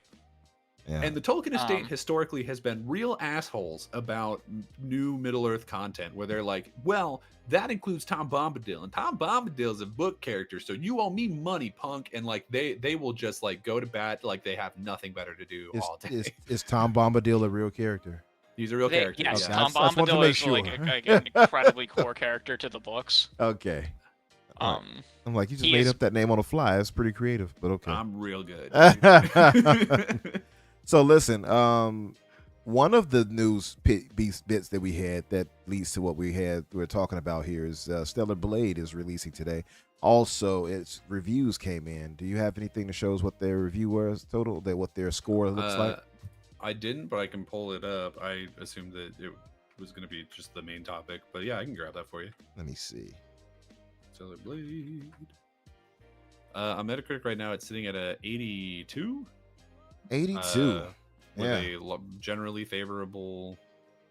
Yep. Generally favorable. Generally review score. favorable with 114 reviews, so that's probably Yeah. not going to go up, probably more than likely, but that's pretty No, good. yeah. Pretty solid review score in line with what I thought when I played it, and which is why I bought the Yeah. deluxe edition. Now, I brought that up to say, of course, Starfield was hailed as a failure for its 83. And Yeah, I mean, and yet people are praising the 82. So I just say that really quickly as a dismissive Mhm. to the idiots who make a fuss about anything lower than a 90 score. That Yeah. nobody should really take them serious. I do think also, because you're right, but I do think that also there were different expectations. Like a big Bethesda RPG, I think, was much more harshly critically rated Of than this. But then also this like weird AA butt character action game. Like I don't think anyone went into that expecting it to be good. And I played the demo for it, and I don't know like if I would no say that. aspect of it. Well, I just mean like there were different expectations for it. Sure, definitely. You know what I mean? Yeah. it was never called Game of the Generation. Yeah, by people weren't like, anyone. this is the most important game Xbox has ever put out. Like they say about every game they ever put out. Funny enough, though, Stellar Blade is probably the most important game PlayStation is putting out this year. Outside of the Yeah. Helldivers. I don't think they expect the Helldivers to do as good as it's doing. But yeah. Yeah, I think that if you ask PlayStation, they would claim that it was Final Fantasy VII Rebirth because they like to pretend that that's their game. Fair enough. But yes, I mean, Helldivers is going to make more money than it almost certainly. But you are right. I think this is probably going to be one of their bigger games of the year. Yeah. But you played the demo and Yeah, I What played were the your demo of it thoughts? because at one point we were gonna talk about it, and then I think we ended up like calling that week off. Yep. But I was like, wow, this is like a really solid 7. Like this is a game. This is a game. like I enjoyed it well enough, and then I was just like this strikes me so heavily as a game that people will be really excited about for like 2 weeks, and then we'll just like move on to the next thing and we'll never talk about it again. I could see that. Because like the action of it is good enough. It's, you know, it plays well. I think some of the complaints about the art style are accurate. Like when I was playing it, I had a lot of like frame drops and like weird texture load in issues. So like I think that might be, I don't know if that's going to be the case in the final game, but it was definitely the case for me in the demo. So like it definitely has problems. I don't think it's going to like no pun intended, I don't think it's going to blow anybody's skirt up, but yeah, it's a game. It's a game that I think is probably better You than I cannot originally say no expected pun it. intended for that. I I refuse to accept this. I plead the fifth. She doesn't wear a skirt. She wears very little, in fact. She kicks high. Yeah, that's another thing is that I don't know. I'm kind of mixed on because the big argument about it is like, oh, it's very male gazy. It's very like over sexualized. I don't know that it's over sexualized. I do think the way that she's dressed is for a very clear intention, and like, you know, if that's good for you, it's not. If it's good for you, that's fine. If it's bad for you, I don't care. Like whatever. Great for me. I do think, you know, even in the demo that I was playing, there were a couple of bits where you're like climbing a ladder or whatever, and that camera goes right up the cooter, and it was not necessary. And I was it like, wasn't not necessary either. Yeah, and I was like, I don't need this. Like I had like I needed this. I'm not gonna like stop you guys from doing it, but I also think that like it was not necessary, because like I'm in the middle of this, because there's this big argument of like, oh, you know, oh, why do they keep making women look ugly? Why do they keep making women look super hot? Because like both are true, where like there's video games where women are just like crazy over sexualized and they're wearing armor that's just a metal bikini, and then there's ones where it's like she looks like a troll doll, and like both of these things are true.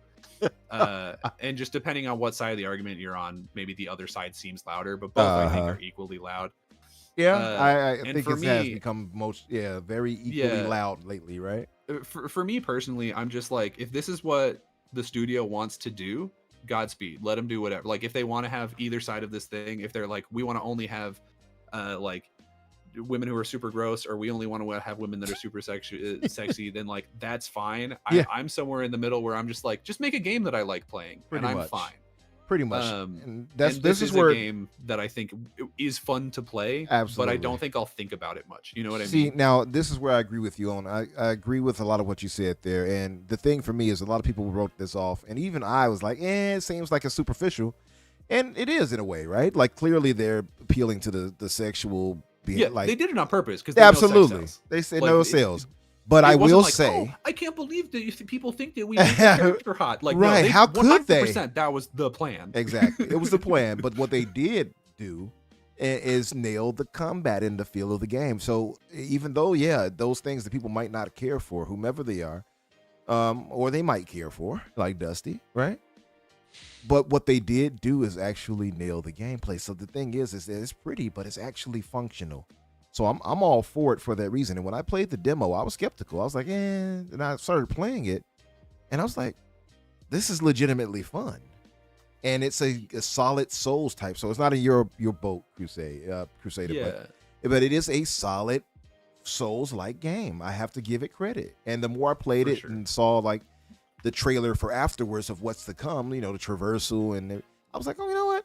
I like this. And I played through it twice, the demo, and I really enjoyed it. So I bought the deluxe edition. Now I bring this up to say, before I get into this, let me read this super chat, and then we'll move to the main topic here. So Phase 23 Brooklyn, or BKNY, which is Brooklyn anyway, right? New York.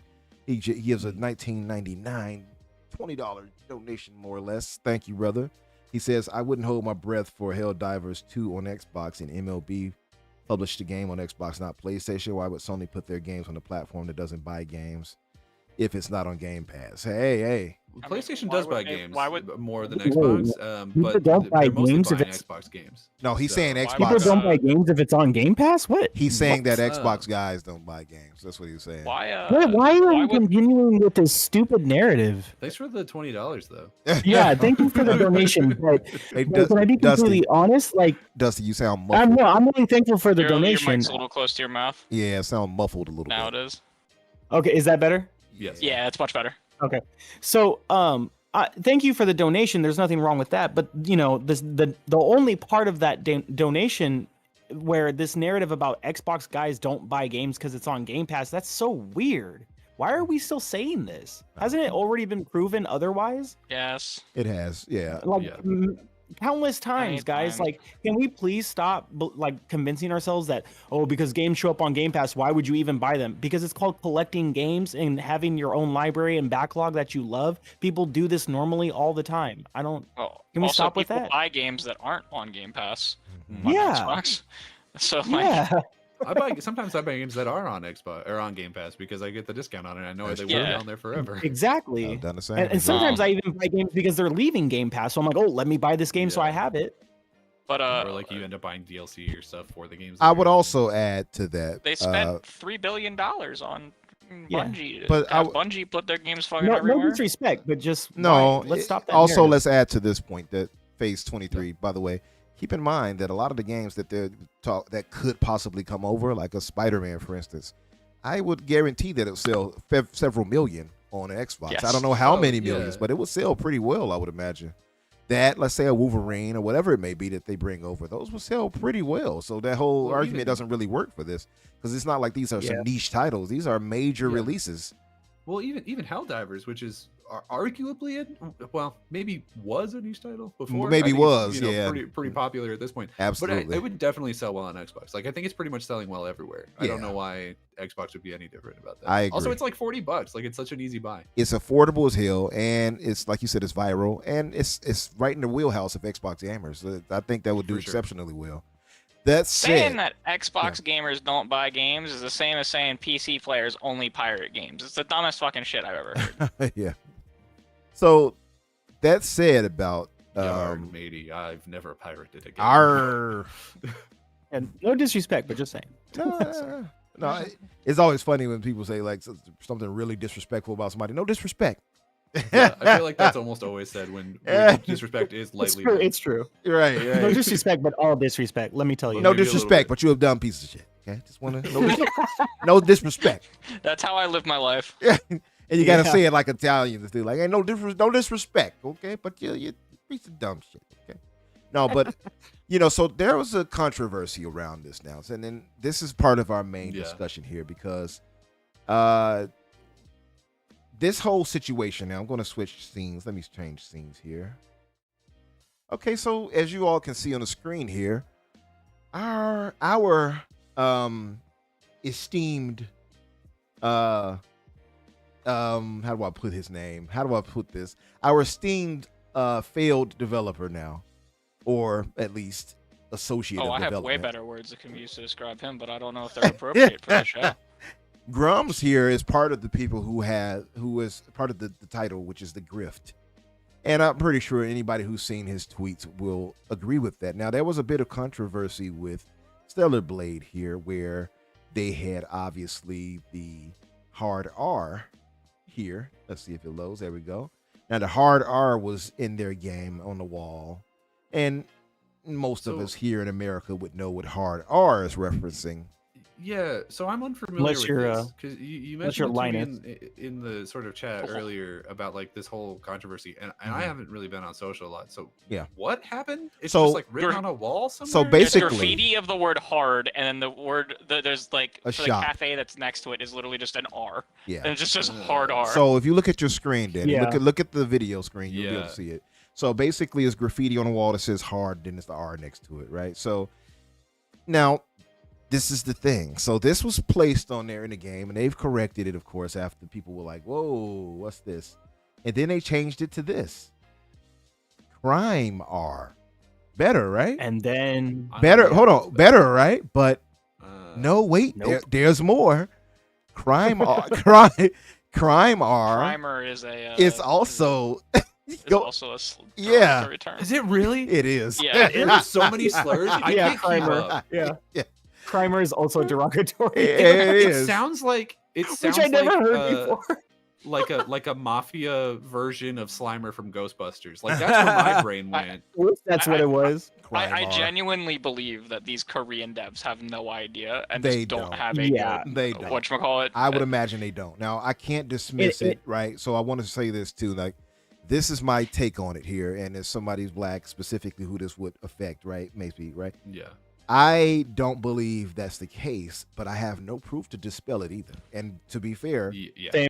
there are some weirdos that work in development that have done that in past games. We know that has happened. I know you guys remember the Bonobo incident with Halo, for I instance. actually don't. What happened? So what happened with that was it was an old program they had on the previous when Bungie was there, and it was referencing their But no, file, but like the like monkeys the or something? monkey. Yes. exactly, and it was referencing some files they had set to a certain whatever folder, and it was outdated. So they took that file, somebody that works there in 343, and took that name Bonobo and named that for a tile that you can get in Halo Infinite during Black History Month. It was specifically the one That's for Black specifically History Month. right. Way Specifically to go, for that. dude. Yeah. Wow. Yeah. So there are people You sure who've done did. it. So You sure did screw Yeah. the pooch on that one. Huh? yeah. So there are people who See- have done that. So to be clear that this whole they would never we don't know that. So now I believe they Yeah. had no ill intent. Yeah. And to be fair, as we've learned, Koreans don't have a specific word for the end hard R in this case, right? Well, yeah. I They Yeah. also many don't speak English. And so That too. even if they did have a word, Yeah. that doesn't mean that they know what The- the English characters necessarily what they're putting on the screen Yeah. and not Well- thinking about two separate entities next to each other. Exactly. What that Well, means. actually, and it's the same thing with Hong Kong. English is a part of their curriculum, so that's not completely true. Okay. Mm. But Well, if then you're talking culturally.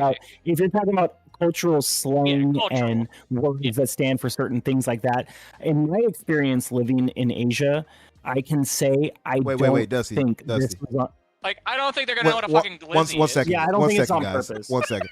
Dusty, you sound a little muffled again. But beyond God that, damn it. beyond that, because you were fine Dusty. before, but I want to ask you. So you lived abroad for a while in Asia. Yeah, I did a lot of work with Asia because Yeah.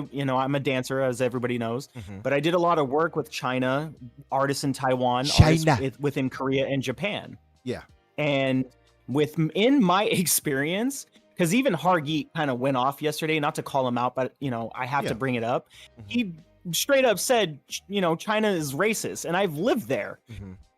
Anywhere you go, people can be racist, Sure. but that doesn't Yeah, make yeah. the place racist. And Oh, and I Texas, think that was there's a racism very here for sure. I think that was a very kind of wrong thing to say. But now going off of that, yes, there have been many times where people can insert things into different sorts of entertainment and media and this and that, Mhm. where they're trying to be sly and be like, oh, not really anybody's going to notice this, but we're going to put it in and it's going to mean this and that. And then there's times where I believe like this was just a case of, they designed something and they didn't really know any better because this is not a part of their culture. A case of, the a hard case R of ignorance terminology. in this case, yeah. And then also Yeah, now to point out, of Go ahead. course, and I do tend to agree that could very likely be the case. Now the thing is, I'm not going to dismiss it one way or another because we have Yeah. had bad faith actors. And even doing it yeah. on accident doesn't make it like good. Agree. No, this is why we have consultants. That's for, right, and that's what I was going to. diversity You went right to equity it. You and went right to equality. it. You went right to it. That's exactly it. Because this is why those consultants come in handy. For instance, things like this. Now, this is not the biggest thing, and I want to say this because, again, I don't think most people who saw this were like, "Oh my god!" No, none of us would. Let's just be I real. honestly, hard R I Yeah. might have caught. Crime R I definitely would not. Hell, listen, I didn't know crime R until I looked it up after the fact. Like, wait a minute, oops. But I'll be hard, honest, if I saw it, I probably would have laughed at first and been like, "Oh, that's an accident that they made." yeah, the hard Yeah. R one. I'm like, wait a minute, what you trying to tell me? And then kept playing. But Yeah. this is why I say like this was pretty none news to me. Like, but I get it. and it should be corrected, right? But like none of us, and I say us, and I'm talking about black people when I say this, most of us at least, I would harbor, or at least I would at least put it that guess out there that most of us did not take this and were super offended by it and were like, oh my God, shift up, you nefarious racist demons. I'm pretty sure none of us really took it that way. Now, this is the problem though, because before we could even give a thought out, because nobody really took a hard stance, most people I saw were making fun of it. Like, oh, like, oh, what did you say? Like our brother J-Rock, he just made fun of it. He wasn't. What did you say? What did you say? So, but then, but this is the problem, because now we have bad faith actors like Grums here, and others, and I won't name, but you all have seen them. Grums is the top one, and I'm gonna let Crusader get his bars off in a second. But these guys have taken things like this and more and made it impossible for us to have real discourse about things, because we have been infiltrated. I'm not sure if you guys have paid attention, but we have been infiltrated by a lot of bad faith racist actors who have taken stances of the DEI situation, which DEI now has just become black. Oh, black people that don't deserve anything are getting handouts, more or less. That's what they've taken it to mean, and which is not the case. That's not what DEI is for. And then they've taken also now the SBI thing with Sweet Baby. Now, Sweet Baby, I can see them having some heat for with some of the comments that lady had said, where she had made comments. I forgot her name right now, but I'll look into it in a second. But basically, more or less, she was saying a lot of anti-white things, or at least dismissing white men. I get the heat for that. I would feel a way if somebody was saying something about black people specifically the way she did about white people. I get that. But however, you can't use this one lady for the whole of them, right? So that I would also point that out. But they have made this real. They've demonized any game associated with SBI, which is Sweet Baby, and with DEI, right? Anything that consults with them, people have made they demonized. So now you have Grums here, a bad faith actor who has jumped into the fray and has made it 10 times worse, the discourse around these types of things, than anything else. Crusader, you wanted to talk on Grums. Go ahead, brother. Get your bars Grums is all right. So how much can I curse on this You show? know what? We're past 10 minutes. Go all in. To the scale of Australian cursing. Try to keep the number of F's low. Okay, understood. Give us a 5 out of 10. How about that? All right. So Grums is just an expletive person, and I think the best word that can be used to describe him is Australia's favorite curse word. We know what that is. Starts with a C. So this dude leaks into all of the nerd spheres that my friends and I pay attention to even remotely. He's a failure of a game dev who wants to be recognized by people and wants to be in the limelight, because he's mad that he just gets in on every controversy, right? Like before he was, Mr. DEI and anti women and anti ethnic people in games. He was, in the console wars and shit like that. And he's just a loser. He's flat out, he's just a loser. Yeah, he is. I agree. And he did. If anyone knows anything about, does anyone follow Warhammer stuff? Is anyone turbo nerd like me? Yeah, I know about the Custodies. So you know about the Custodies and how they just added how they. That's great. You brought that up. The female. Space Marines back into the Thank war. you for bringing it up. After the figures didn't sell well an age and a half ago. Now I want to bring that up because a brother of mine, Kaz, he brought that up to me and told me to talk about this Custodies thing, and I did not mention that. I forgot to bring it in. Yeah. So could you enlighten us on that discussion so we can bring this into it, and you can tell us all that too? So historically, for a very long time, the Space Marines have been mostly male because that was or almost entirely male, because that was the audience, right? That was the audience that Games Workshop was actually selling to. They tried to make female Space Marines in the past, but between the female models actually being terrible, being horribly made. The Sisters of Battle, they were not good. The new ones are great though. Have you seen them? Yeah, they're fantastic. So good. And so between the models not being great and them just not selling well, because for a lot of Warhammer's history, it only sold to male like people, like that's just how it was. But Warhammer is getting very, very popular, especially largely because of they're trying to think of the actor's name. It's Superman. Henry Cavill. Yeah, Henry Cavill's a huge Warhammer and talks about it all the time in Right. interviews and stuff, and it's caused Warhammer to become very, very popular. Mm-hmm. True. He's making a movie. Yeah, they're making. I thought it was a show with Amazon. It was a show. I thought it was a movie, but it could be either way. Oh, okay. All I know is that Amazon has the rights to Warhammer stuff for Okay. TV film.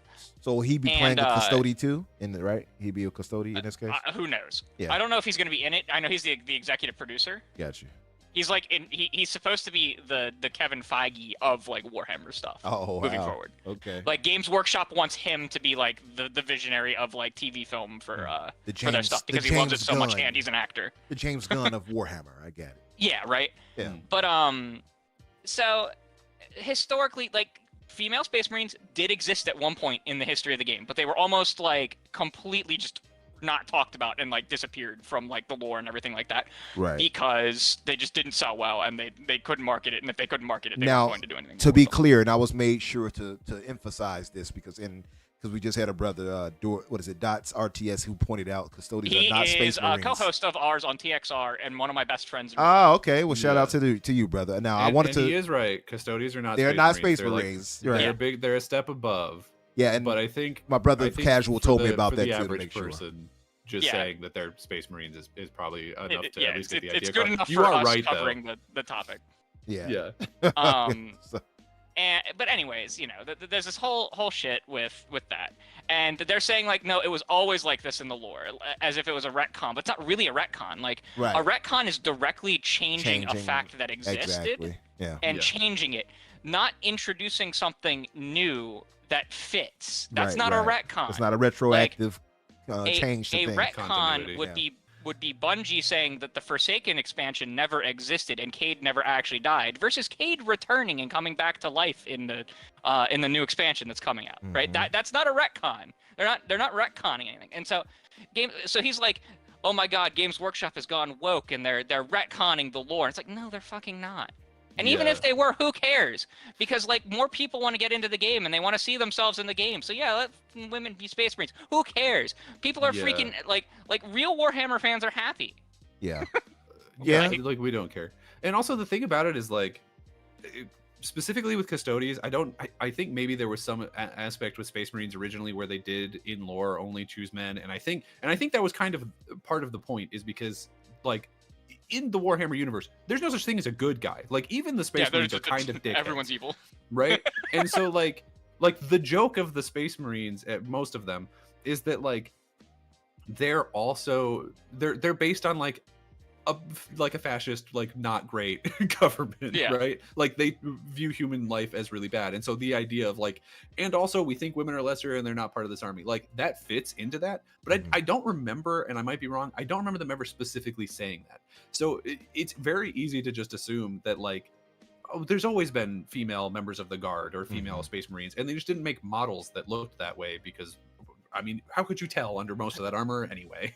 So Right? now I did see some of the what's the word I want to use here, like the models and stuff. They had like the LGBTQ stuff on it and everything, and I saw a lot of reactions to that where a guy asked, "Hey, why did you create like women now as Space Marines or whatever, or custodies?"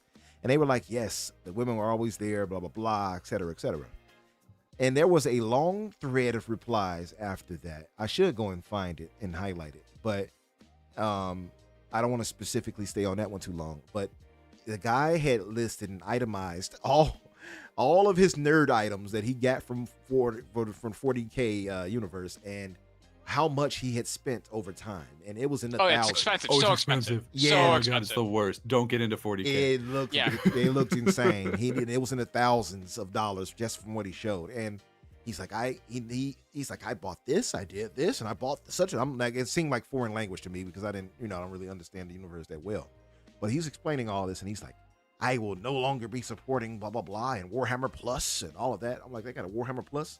So that all of these things he started doing. Now there's been some really harsh reactions to an introduction of a female custody. And it has become really bizarre on how any different changes of anything that is inclusive to anybody else has It's been so weird. met with real extreme reactions like this. It's really Yeah. bizarre. Well, and can I You throw just a God, what's the word? Just A a story, I caveat? guess, from Oh. my life into this. Okay. Because I used to play 40K pretty hardcore. Went down to Area 51. Shout out, they don't exist anymore. Yeah. And played not the place with the aliens. There was a store called Area 51, and played 40K. And there was a woman there who loved the game, and she played guard, Mhm. and she ended up having to spend like not having to, but choosing to spend like twice as much on all of her units, because she would buy her guard units, and then she would buy either just like extra pieces or whatever off of eBay of the Slanesh demonettes, and she would take their heads, because they're like some of the only female heads at the time, and put them on her guard bodies, so that she had like a group of all female guard, because she was like, this is my army, I'm putting all this money in, I'm painting them, I'm doing all this work, and I want them to look like me. There you go. And so she had to do go jump through all of these hoops to do this. Mhm. And at the time, the Stitches Battle weren't really a thing. Like, they weren't supported with models, and the ones that existed sucked. They have like a whole thing now, and I don't know if she plays them. I haven't talked to her in like 5 years. Right. But like, God forbid that like there are these other models that people who want to interact with this hobby can have models that Right? more accurately represent. Because like, if you're playing Right? Custodes and you don't want female models in your thing, whatever, Don't do it. put 'em in. Just don't buy them. Just don't Yeah. buy those ones. Yeah. You know what I mean? And like, they're, like I said earlier, they're wearing this heavy ass armor anyway. If they've got the helmet on, you wouldn't even know if it's got a dick. Like, See, why does it matter? So some people are making it as if it's because we respect the lore and you're changing the lore just to force your agendas. And it's like, I think that's such a bizarre reaction to something like this. I get it to some degree. Like, I don't like, for instance, I'll give you this. I don't like race swaps, right? I don't like when you have a character and you say, let's just change them arbitrarily. I don't think you need to do that. Now, that leads me to my next point of this discussion, because outside of this whole hard R thing and with the Stellar Blade and the bad actor Grums here, who, Crusader has said would be the C word in Aussie language, but which I agree. We had this happen, right? So Risky here, my brother Risky for the biscuit, shout out to you, and others who have been sharing this game for Tales of Kanzara, which just released the other day. Shout out to Abubakar Salim and his team. And he that Risky dude's here. making the rounds. He He's been on like is. every podcast under the sun. He has, yeah, and shout out to him. So to celebrate the Zal game Come this on the week. show, Abubakar. Yeah, come on, Abubakar. The Infinite Podcast will be giving away 3 copies of the Zal game, Tales of Kanzara, on Steam or Xbox. Also, don't forget, we've still got those amazing Hellblade 2 coins to give away too. Tune in Friday, so tune in, guys. Oh, hell yeah. So definitely tune in. So now check out the replies here. Now I highlight this because you can see the views, you can see the likes, but once you see any comments, you already know. Look at the bookmarks 3. And so look at the replies. No thanks. Got it day 1 on PS subscription. SBI touched it. No thanks. Cringe. About to make a very sizable increase in player base with these copies. Might be able to keep it to over 100. So he's making mention of that because they had so affected it with that whole SBI detected and DEI detected now, because they now have a DEI detected as well. The guy who created that, which I'll get to in a second, that these guys have protested it by not buying it and playing it and supporting it, because it have any affiliation with any of those two corporations or whatever you want to call them. And people have made this a thing to complain and whine about this as a DEI situation, and it's like, and they have taken this is why I say they're bad faith actors, because it isn't just that this is connected to or possibly connected to SBI, Sweet Baby Inc. or anything. These guys don't want anybody black, or I will say gay, or even a woman necessarily in most cases to be featured in anything. what's more ridiculous about this is that Abubakar made this game to honor his father. This is very specifically made by a black creator and his team that he is the founder of with Surgent Games, and they're still saying, "Oh, DEI." So it's ridiculous. You can't have any real discourse with anybody about this. So in comes Grums again. Your guy back, Crusader. The narrative fixes in. Check this out. The mighty Keith puts, I'm not sure how you say this brother's name. This is the guy who, by the way, who made SBI and DEI Detected. Cabruto, whatever, I'm not Cabrutus Rambo on blast for Sweet Baby Inc. game. Zal claims he and critics are just racist. Look how you capitalize that. And that Zal was made by a Kenyan man who just wanted to promote his culture. But Zal creator Abubakar Salim is actually an SBI insider. Look how he capitalized it. Look at it. Why is he so mad? I don't even understand. It's like reading a Trump tweet. The real reason Zal worked with Sweet Baby Inc. is because Abubakar Salim co-directed a company, BB Sukra, which is not secret baby, but sweet baby. Yeah. With the founders of SBI, Kim Belair, that's the lady, by the way, who had said some unsavory things, and David Bedard, and SBI writer Amy Lee Shaw. Zal the game isn't just a detected game. It may as well be a direct Sweet Baby Incorporated game. Thanks to Real Schmiel for digging this up. Dude. How ridiculous. How ridiculous. And now, shout out to Mighty Keith, who did point this out reasonably. He says a black man made a game themed in his Kenyan culture, and people in the comments are saying things like DEI. This is what I mean when I say people just say shit they hear others say without having any idea what the words mean. I'm getting the game just to spite these weirdos, and I agree with that. But it is bizarre. It's so stupid. I didn't know this was happening. Yeah, this is the stupidest thing I've ever heard in my life. It's pretty ridiculous. And I've heard some stupid things. I love it when people say keep my politics out of games, but the politics end up just being like the characters are like female or another race. Right. Yeah. Or and also literally they're the ones bringing the politics into this because they're the ones bringing it's it a up. guy just telling a story about his dad. Right. Yeah, right. Like they're like this is so political, and I'm like the character is black. This is not political in the slightest. Like what are you talking about? And then, like, they usually have the Metal Gear profile, you know, like one of the most political games of all time against the military-industrial complex. And I'm like, what is wrong with you? Bioshock, like Bioshock profile picture, most anti-capitalistic, like late-stage capitalism society game I've ever, like, what are you talking about? Yeah. Well, but they don't pick up on that because they're the same kinds of people who like they don't play games. They're like the thin blue line like cop guys, but then they're using the Punisher logo and they're like the Punisher and it's like no, the Punisher hates the cops. Yeah. The whole reason the Punisher does his thing is because the cops don't. Failed him. Like, yeah. And read a book. What were you gonna say, like, Dusty? They'll be like my anti-political game, like Halo. You know, the game that is essentially like extreme anti-religious state.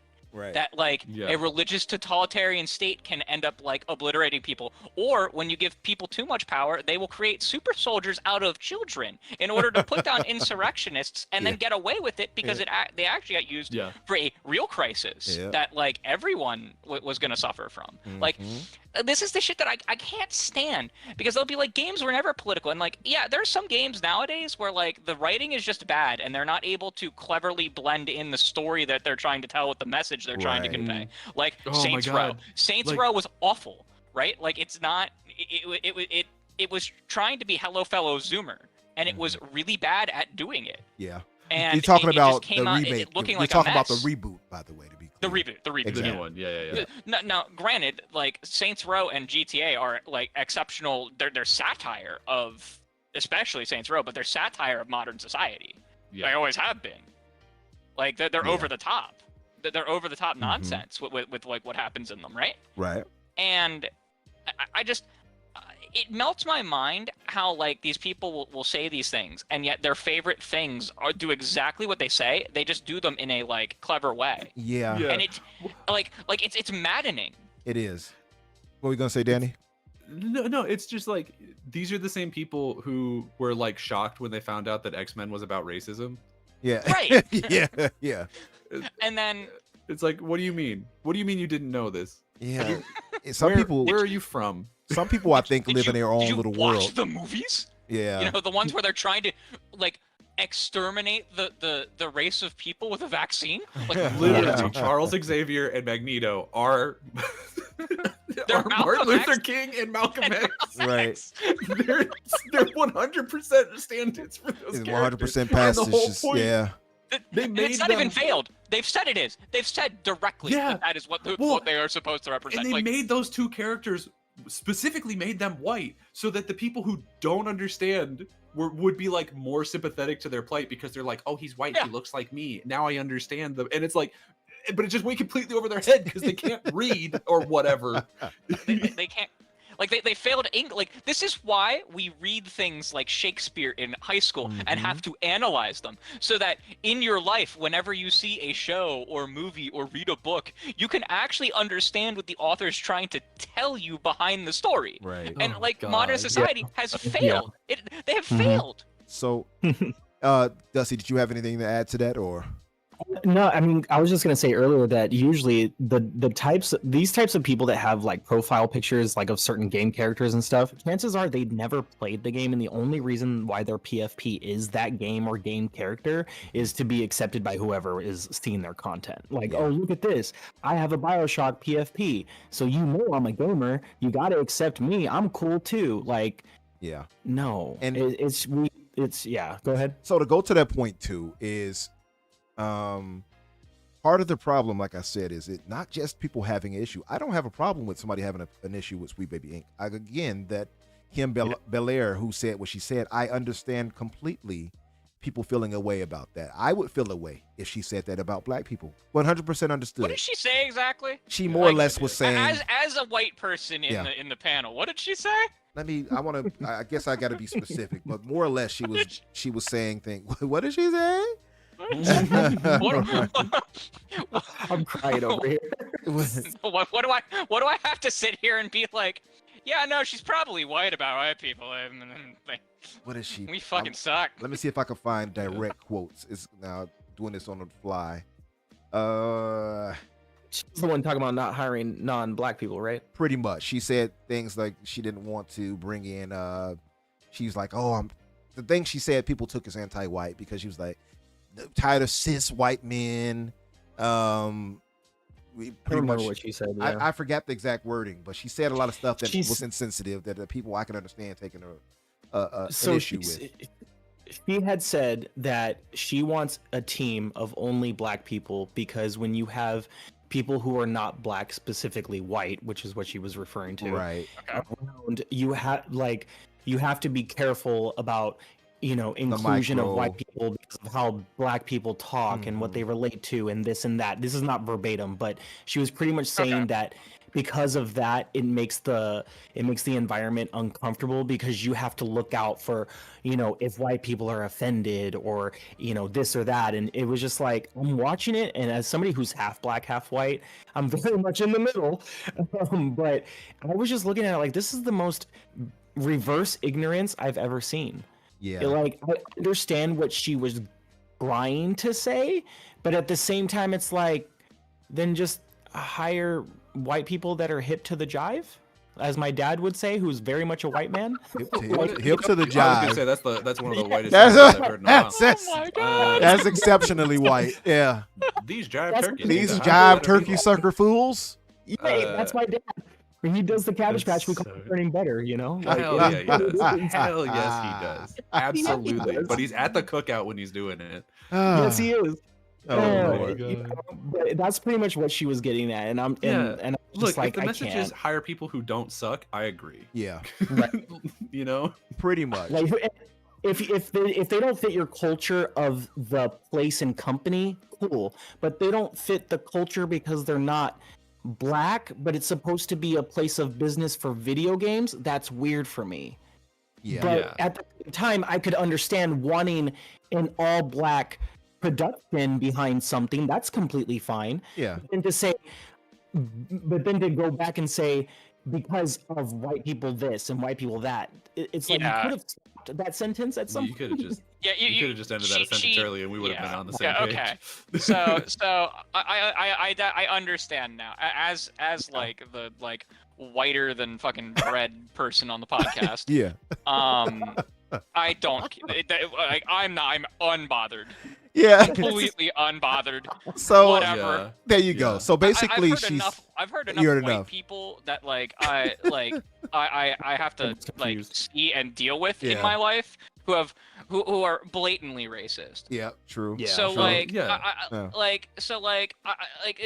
this doesn't phase me because like it is what it is. It is what it is. Like if I see people who have to deal with this all the time. I don't really mind that I have to deal with it. Does that make any sense? It makes sense. Now I'll say this. Um. I do get, like I said, I get it that some took umbrage to it. I'm not dismissing them. I don't want it to sound like that because, listen, everybody reacts to things differently. But what I will say is that the bad part about all of these bad faith actors like Grum's here and the other, They get something to feed on. they do. And I know he's monetizing his 100%. Twitter and everything like that. He has like 142,000 like followers rather.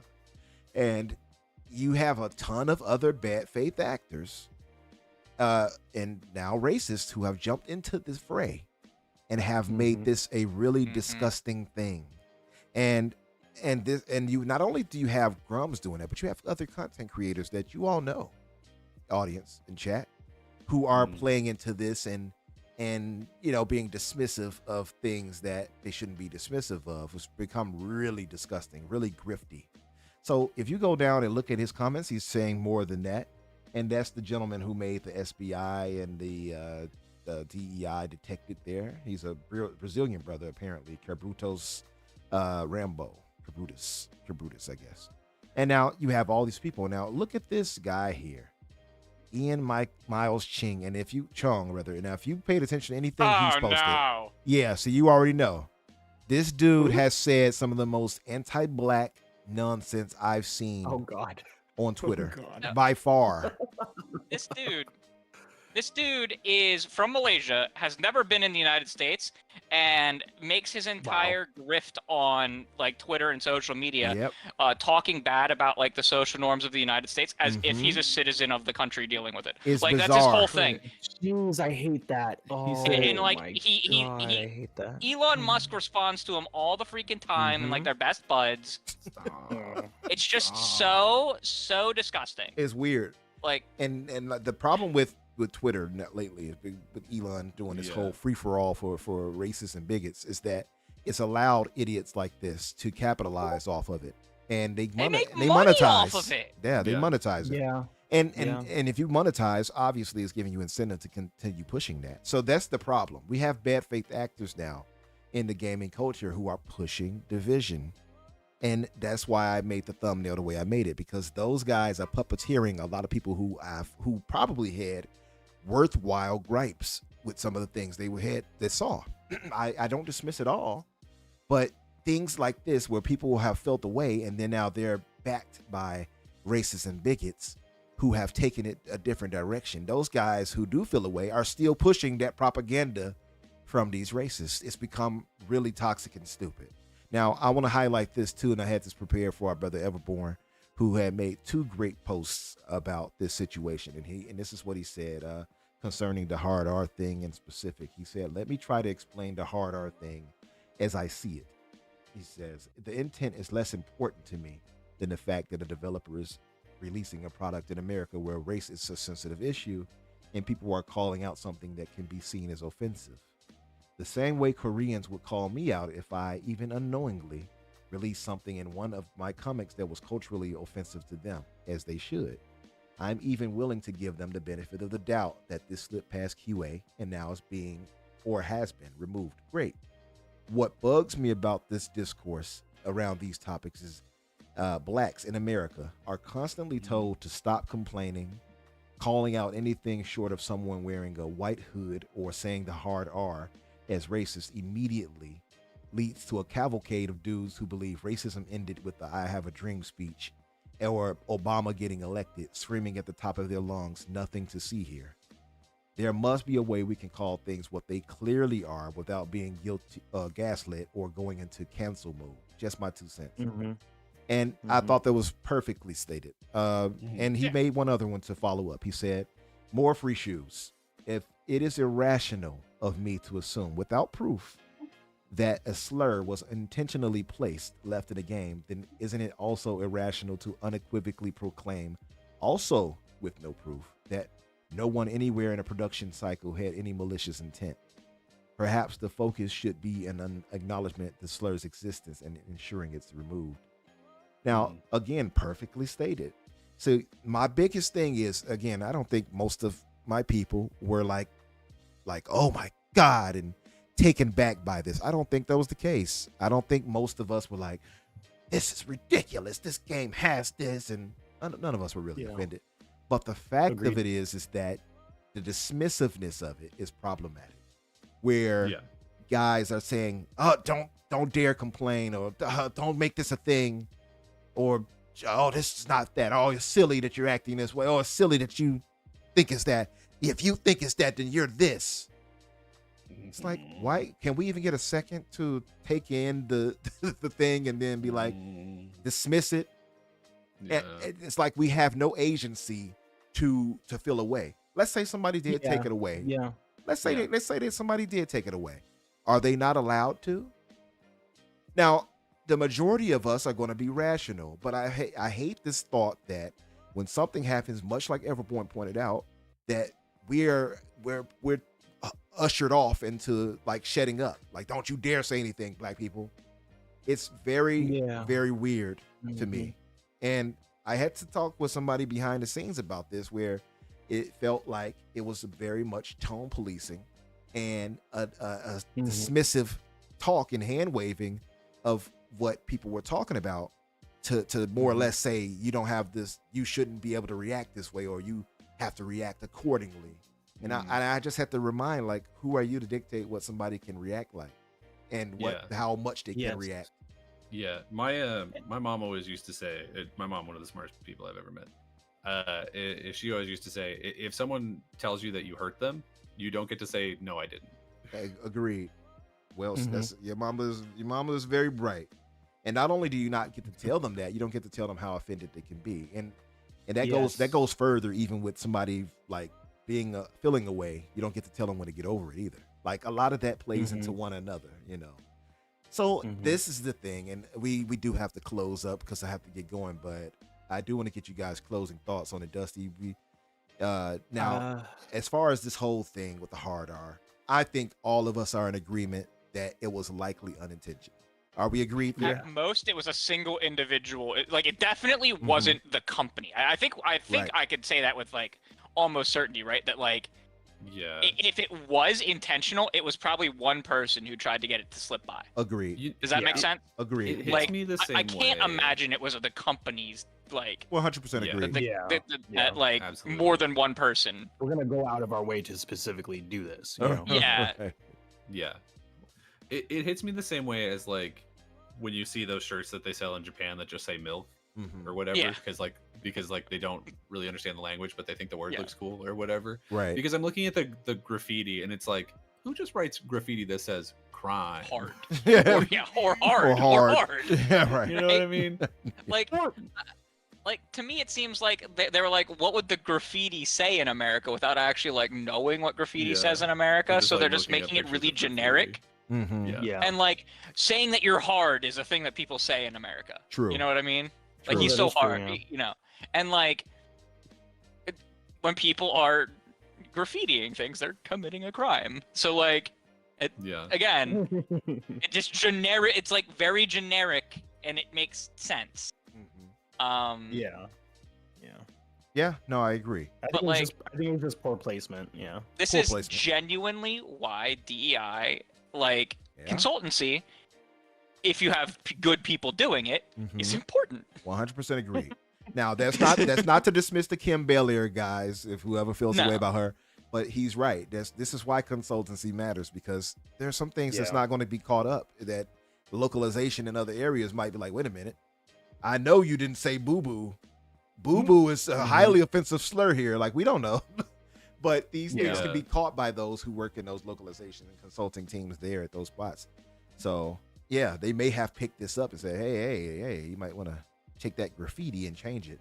I will say that was a particular, you know what? I want to actually show this because it was so damn funny to me in the height of us feeling the way we feel, or whatever, and going through these talks, that I could not help but laugh. Give me 1 second. I want to find this because I was laughing my ass off. I won't lie to you, because I thought it was particularly funny. Let me find it really quick. It was our brother Khalif. Khalif, was it what's his last name? Adams? I forgot his last name. Sounds right. Yeah, I'm sure you guys know Khalif, that's in the podcasting game with what's the name of that company? Well, not company. His podcasting group. Wait. Yeah, Khalif Adams. Now this was hilarious. I found it. Honestly. And this will end us off here on a somewhat of a positive, I guess, with the whole hard thing.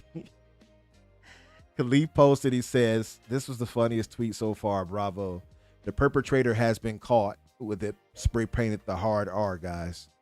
And it was Haley from Spider-Man 2.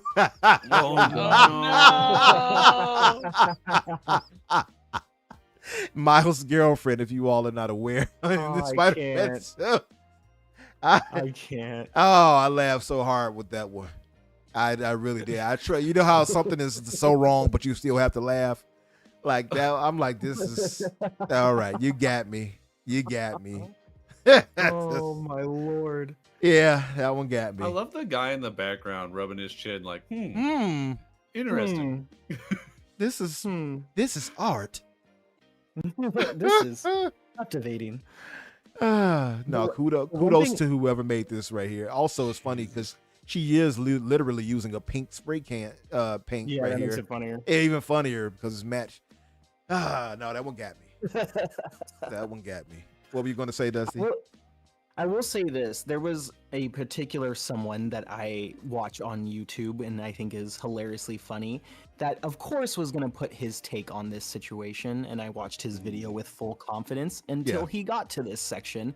And he, rightfully so, makes fun of Linus Tech Tips because Linus Tech Tips was 2 seconds away from obliterating everything he had as a business. Oh my god. Yeah. He saved himself with 1 O, and that was it. Like that saved the entire moment. But the person who was making fun of Linus, and I don't want to say his name because I am a fan and I don't need to do that. But when he was describing his take on this situation, it's going off of some of what you were saying, Umbra. Yeah. As someone who is half black but still identifies as black, I sat there for a second and was like, I understand what you're saying, bro, but you're not black at the end of the day. So you should be the last person telling anyone to be up in arms and assume why this could be taken in a very negative way. Yeah. Like, I understand that you enjoy, talking about pony salt and this and that, Right. and, pointing people out when they have like the most ridiculous takes online, and I'm all for that because it should be called out, and I think it's funny entertainment. Yeah. But when it gets to a point where maybe you kind of forget that you're an entertainer and now you're really speaking about something real that at the end of the day has nothing to do with you. Right. You should not be telling any of us who are of that subject how we should be expressing our concern about said issue. Yeah, and you said it 100% right. That's part of, I don't want to go into too much detail, but that's part of what I said with the person I was talking with. It is like, listen, I get what you're saying, but I think this is a fight you probably shouldn't try to take on. Yes. Because it's weird for me if, for instance, and I put it in a way where I said, I'm not of this thing. Like, it'll be like me talking on Islam and telling somebody who was Muslim the ins and out of that and how they should feel about whatever concerning that. I have no connection to it whatsoever, but I'm going to dictate how you should feel on it. That's the best way I can put it metaphorically right now, because I'm not really thinking that hard, but that's the best way I can put it. And it's like, yeah, I'm not saying nobody should be, not, even if you're a different group, that you shouldn't be able to voice your opinion on something. That's not what I mean. But I think concerns you, you know? Exactly. But when it comes to you telling me or dictating how I should feel or how I should react or what is reasonable to do so on whatever offends me or my people, you don't have the right to do that. And that's where the line is drawn, because I don't have the right to do that to you. So that's where it becomes, ridiculous, and people have to watch themselves when it comes to that, and I think some people do it unknowingly, to their credit. I don't want to besmirch anybody. I think some just unconsciously do it, not knowing better, And I think that's what this was a case of. And I was like, I still watched the whole video because, like, I am a fan of him. Yeah. But at the same time, it was just that one moment where I'm like, bro, I'm not with you on this one part. But everything else, I feel you. It's always that one part, right? Like, you had me at hello, and then you could just say goodbye now. You had me in the first half. Yeah. I had a similar thing with a guy that I used to watch when I was in like middle school, high school. And I hadn't watched him in like a year, and I went back, and all of a sudden every video that he made was like, oh, woke this, woke, like, was it Star Wars theory? No, but you're not far off. Calling him out. Wow. Star Wars theory has definitely changed over the years. Yeah. I'll just say that. Yeah. Speaking of that, my brain melt because he doesn't even theorize Star Wars good anymore when he theorizes Star Wars. It's become this thing where it's like he for so many years said, it's crazy to see a Star Wars fan hating on Star Wars, and now he's literally that example. And I'm like, every time I watch a video, I'm like, bruh, do you even like anything that is going on anymore in Star Wars? It's like every other video, it's just like, this is wrong, fire Kathleen Kennedy, what is Lucasfilm doing? And it's just like, this is not our Star Wars. And it's like, bro, are you even a fan? He's become his own worst enemy. My man was like, red lightsaber means Sith, and that means the characters must die. And I'm like, bruh, they just released a game where a character who has never seen a Sith before in his life makes a lightsaber red, like corrupts the lightsaber on screen. What are you talking about? It came out a year ago and is now on Game Pass. Like, at least Star Wars Explained puts on good content with his girlfriend. Yeah. It's interesting. That's the funny thing, though. You have the thing you love the most, you have become the hater of or something. Like, what are we doing here? Yeah. But listen, that's the show for tonight, guys. We got to get out of here because I got to get going. I want to thank you all for being here with us tonight. We really appreciate you. To our mods, all love, of course. Thank you very much. I have to get you guys something for continuously holding us down as you do. Thank you, Gray Yodani. Thanks for coming through, brother. Also, to shout out to Shooter, who had to go and do some things for his health. Hopefully everything is all well with him in the coming days. Shout out to somebody else I'm kind of forgetting at the moment. But listen, shout out to everybody. Thank you all for coming through. Let's start. Johnny for that comment. What did he say? Hold on, let me see. That guy in the background is Linus, wondering why they would spray stuff about the mental. Yeah, I saw that. Yeah. I was like, oh, geez. Yeah. Yo, what up, Huggy?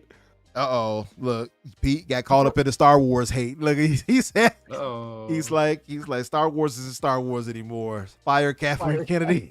And Hargeet is not a fan particularly anymore of Star Wars either anymore. But oh no, I'm what's excited up, for the Acolyte. I am too. I mean, I'll be the first person to say that I preferred the Legends EU more, but like, it's not like I dislike the modern stuff. Yeah, I just don't like it as much.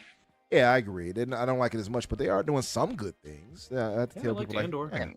I fucking love Andor. I love Ahsoka. Yeah, they're doing some good things, right? That makes the bad things hurt more though, because it's like, you know what to do. You know. Shout out to Mando. I still love me some Mandalorian. They're making a movie. But anyway, I love the Mandalorian. Yeah, excellent, right? But listen, we're gonna start with the guests. Let's start with you, Crusader, my brother. Thank you for coming through and gracing us with your knowledge and wisdom. Where can the good folks find you, and what will you be up to? It is always fun being on this show. You can find me at Crusader3456 on most forms of social media. You can find me and Dots RTS, who was in chat. You can find both of us on the TXR podcasts, 9 EST on Sunday nights. And what will I be up to? I will be grinding Destiny and playing it to my heart's content because man, is Bungie cooking! Do you smell what Bungie is cooking? Like if there's hit me up on Twitter, anyone, if you want to go through old raids, old dungeons and stuff. I'm just gonna kind of be cruising and playing the game. Nice. I'm trying to unlock all the subclasses on my alternate characters, which I never bothered to do because I hadn't been in like a good mood to like truly play the game for like years, like in like a truly grind mode like I used to be. And now it's just like, man, it feels good to be a fan again. Yeah. So That's if beautiful. anyone wants raid helps or dungeon helps, you hit us up. There you go. Yeah, you guys make sure you tune in. I have Crusaders links as far as the TXR podcast and below, as well as his Twitter. Dusty, I have to add you after the show and remove For sure. Everborns from it. But I'll take care of that as soon as I get a chance. But Dusty, my brother, thank you for joining us. In the very last second, because I reached out to our brother here as I found out that Everborn couldn't make it, and he graced us. Thank you very much. Our microphone problem-having friend. Thank you very much for coming through and giving us knowledge and wisdom, especially on you living abroad like that. I didn't know that. And you have a very unique perspective on things. So I'm very grateful for you joining us like that, especially last second like that. Tell the good folks where they can find you and what you'll be up to. Well, for me, everyone can find me on X over at the Dusty Uno. I do have a second page, but everyone can just follow me on that one. And then everyone can find me on YouTube at _ all caps Dusty _ It was the Dusty Uno. I keep changing it back and forth, but the reason why I change it is because for some reason I pop up in chat and it likes to cut off the first letter of my name. I don't know why. Like, people have told me this. So people are messaging me like he Dusty Uno or Usty Uno. So it's just weird. So I don't know. But that's where you guys can find me. I'm also on Instagram if you guys would like to follow me on there and check out the other side of my life as a dancer and whatnot. That is my name is Neo __. And yeah, you can find me every Wednesday on my own channel, G-Wave TV. It's on my YouTube channel _Dusty _ G-Wave TV every Wednesday, 7:30 p.m. PDT. And then if not, you can find me on Thursdays bothering Infinite Umbra, Daniel McGee, and the rest of their guests. I actually came by for Dusty's podcast yesterday. Very knowledgeable, brother. I'm very impressed. He knows Thank you. a lot about wrestling, Danny. So we got to have him back through here. I was nervous, but thank you. He's a big AEW fan like yourself. We gotta too. talk about Dynasty. It was so good, dude. Yeah. I pay attention very well, so I'm a great person to have in wrestling conversation. So let me know whenever. Absolutely. We gotta probably have a rotation of you and Yobi being here for that type of stuff, because you both know a lot about wrestling when it comes to things like that. Wrestling. Yes. Wrestling.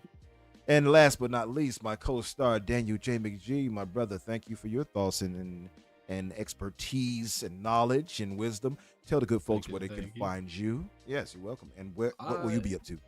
Yeah, I will be trying to finish Fallout 76. I really, really want to actually get into that game in a meaningful way. You and can just do hasn't it. happened for me yet. I'm really trying. I'm really, really trying. But you can find me on Twitter at Daniel J. McGee or on my YouTube channel, Daniel McGee, or in the hills of Appalachia. What is it? What is it? West Virginia. What was it? Country Road? Right. Take me home. Country Road. Just cut on that. Just cut out on that. Country Road. Take me home. Take me home. To a place I belong. West Virginia. Oh, Kind of hilarious that 76 gave us like one of the best covers of that song ever. That's Yeah. such a good soundtrack, that game. I Like, love that's the that number game. one thing that I'm always there for. It's really if solid. you guys are playing 76, can you squat up with me, please? I don't want to be alone. I got a few For buddies sure, that's for actually sure. on it. I got to hook you up with MJ and what's his name? Vinny. Vinny is on it too. Oh yeah. Actually. Yeah, he's Uso heavy Vinny? on it. Mm-hmm. Uso Vinny. Are we yep. still live, by the way? We are. I'm about to end it. Okay. But yeah. Let- This is the after hours. this is the after show right here. Listen, guys, we're gonna get out of here. As far as myself, of course, Infinite Umbra or Umbra Infinite. You'll find me either way, of course, on Twitter X. And of course, find me here on Thursdays, me and Danny, with a rotating list of guests. Sometimes just ourselves. Sometimes we'll do a solo dolo. And I think we do darn good, by the way, just by ourselves. at Yeah. times. Yeah. And of course, tomorrow, tune in. Come by the Infinite Podcast, hosted by Risky for the Biscuit, myself, Blue Number, and Spriggan, and the rotating with Garuda. And because he's giving away not only that Tales of Kanzara Zal, 3 copies of that, but also you have a chance to win some of these coins made by Ben Kenobi. So definitely come by. You don't want to miss that. As a matter of fact, I got mine in the mail the other day. So I'm hyped. Yeah. So once I finally get things set up here and actually see it getting on camera, I'll have it featured somewhere in the background, something. But yeah,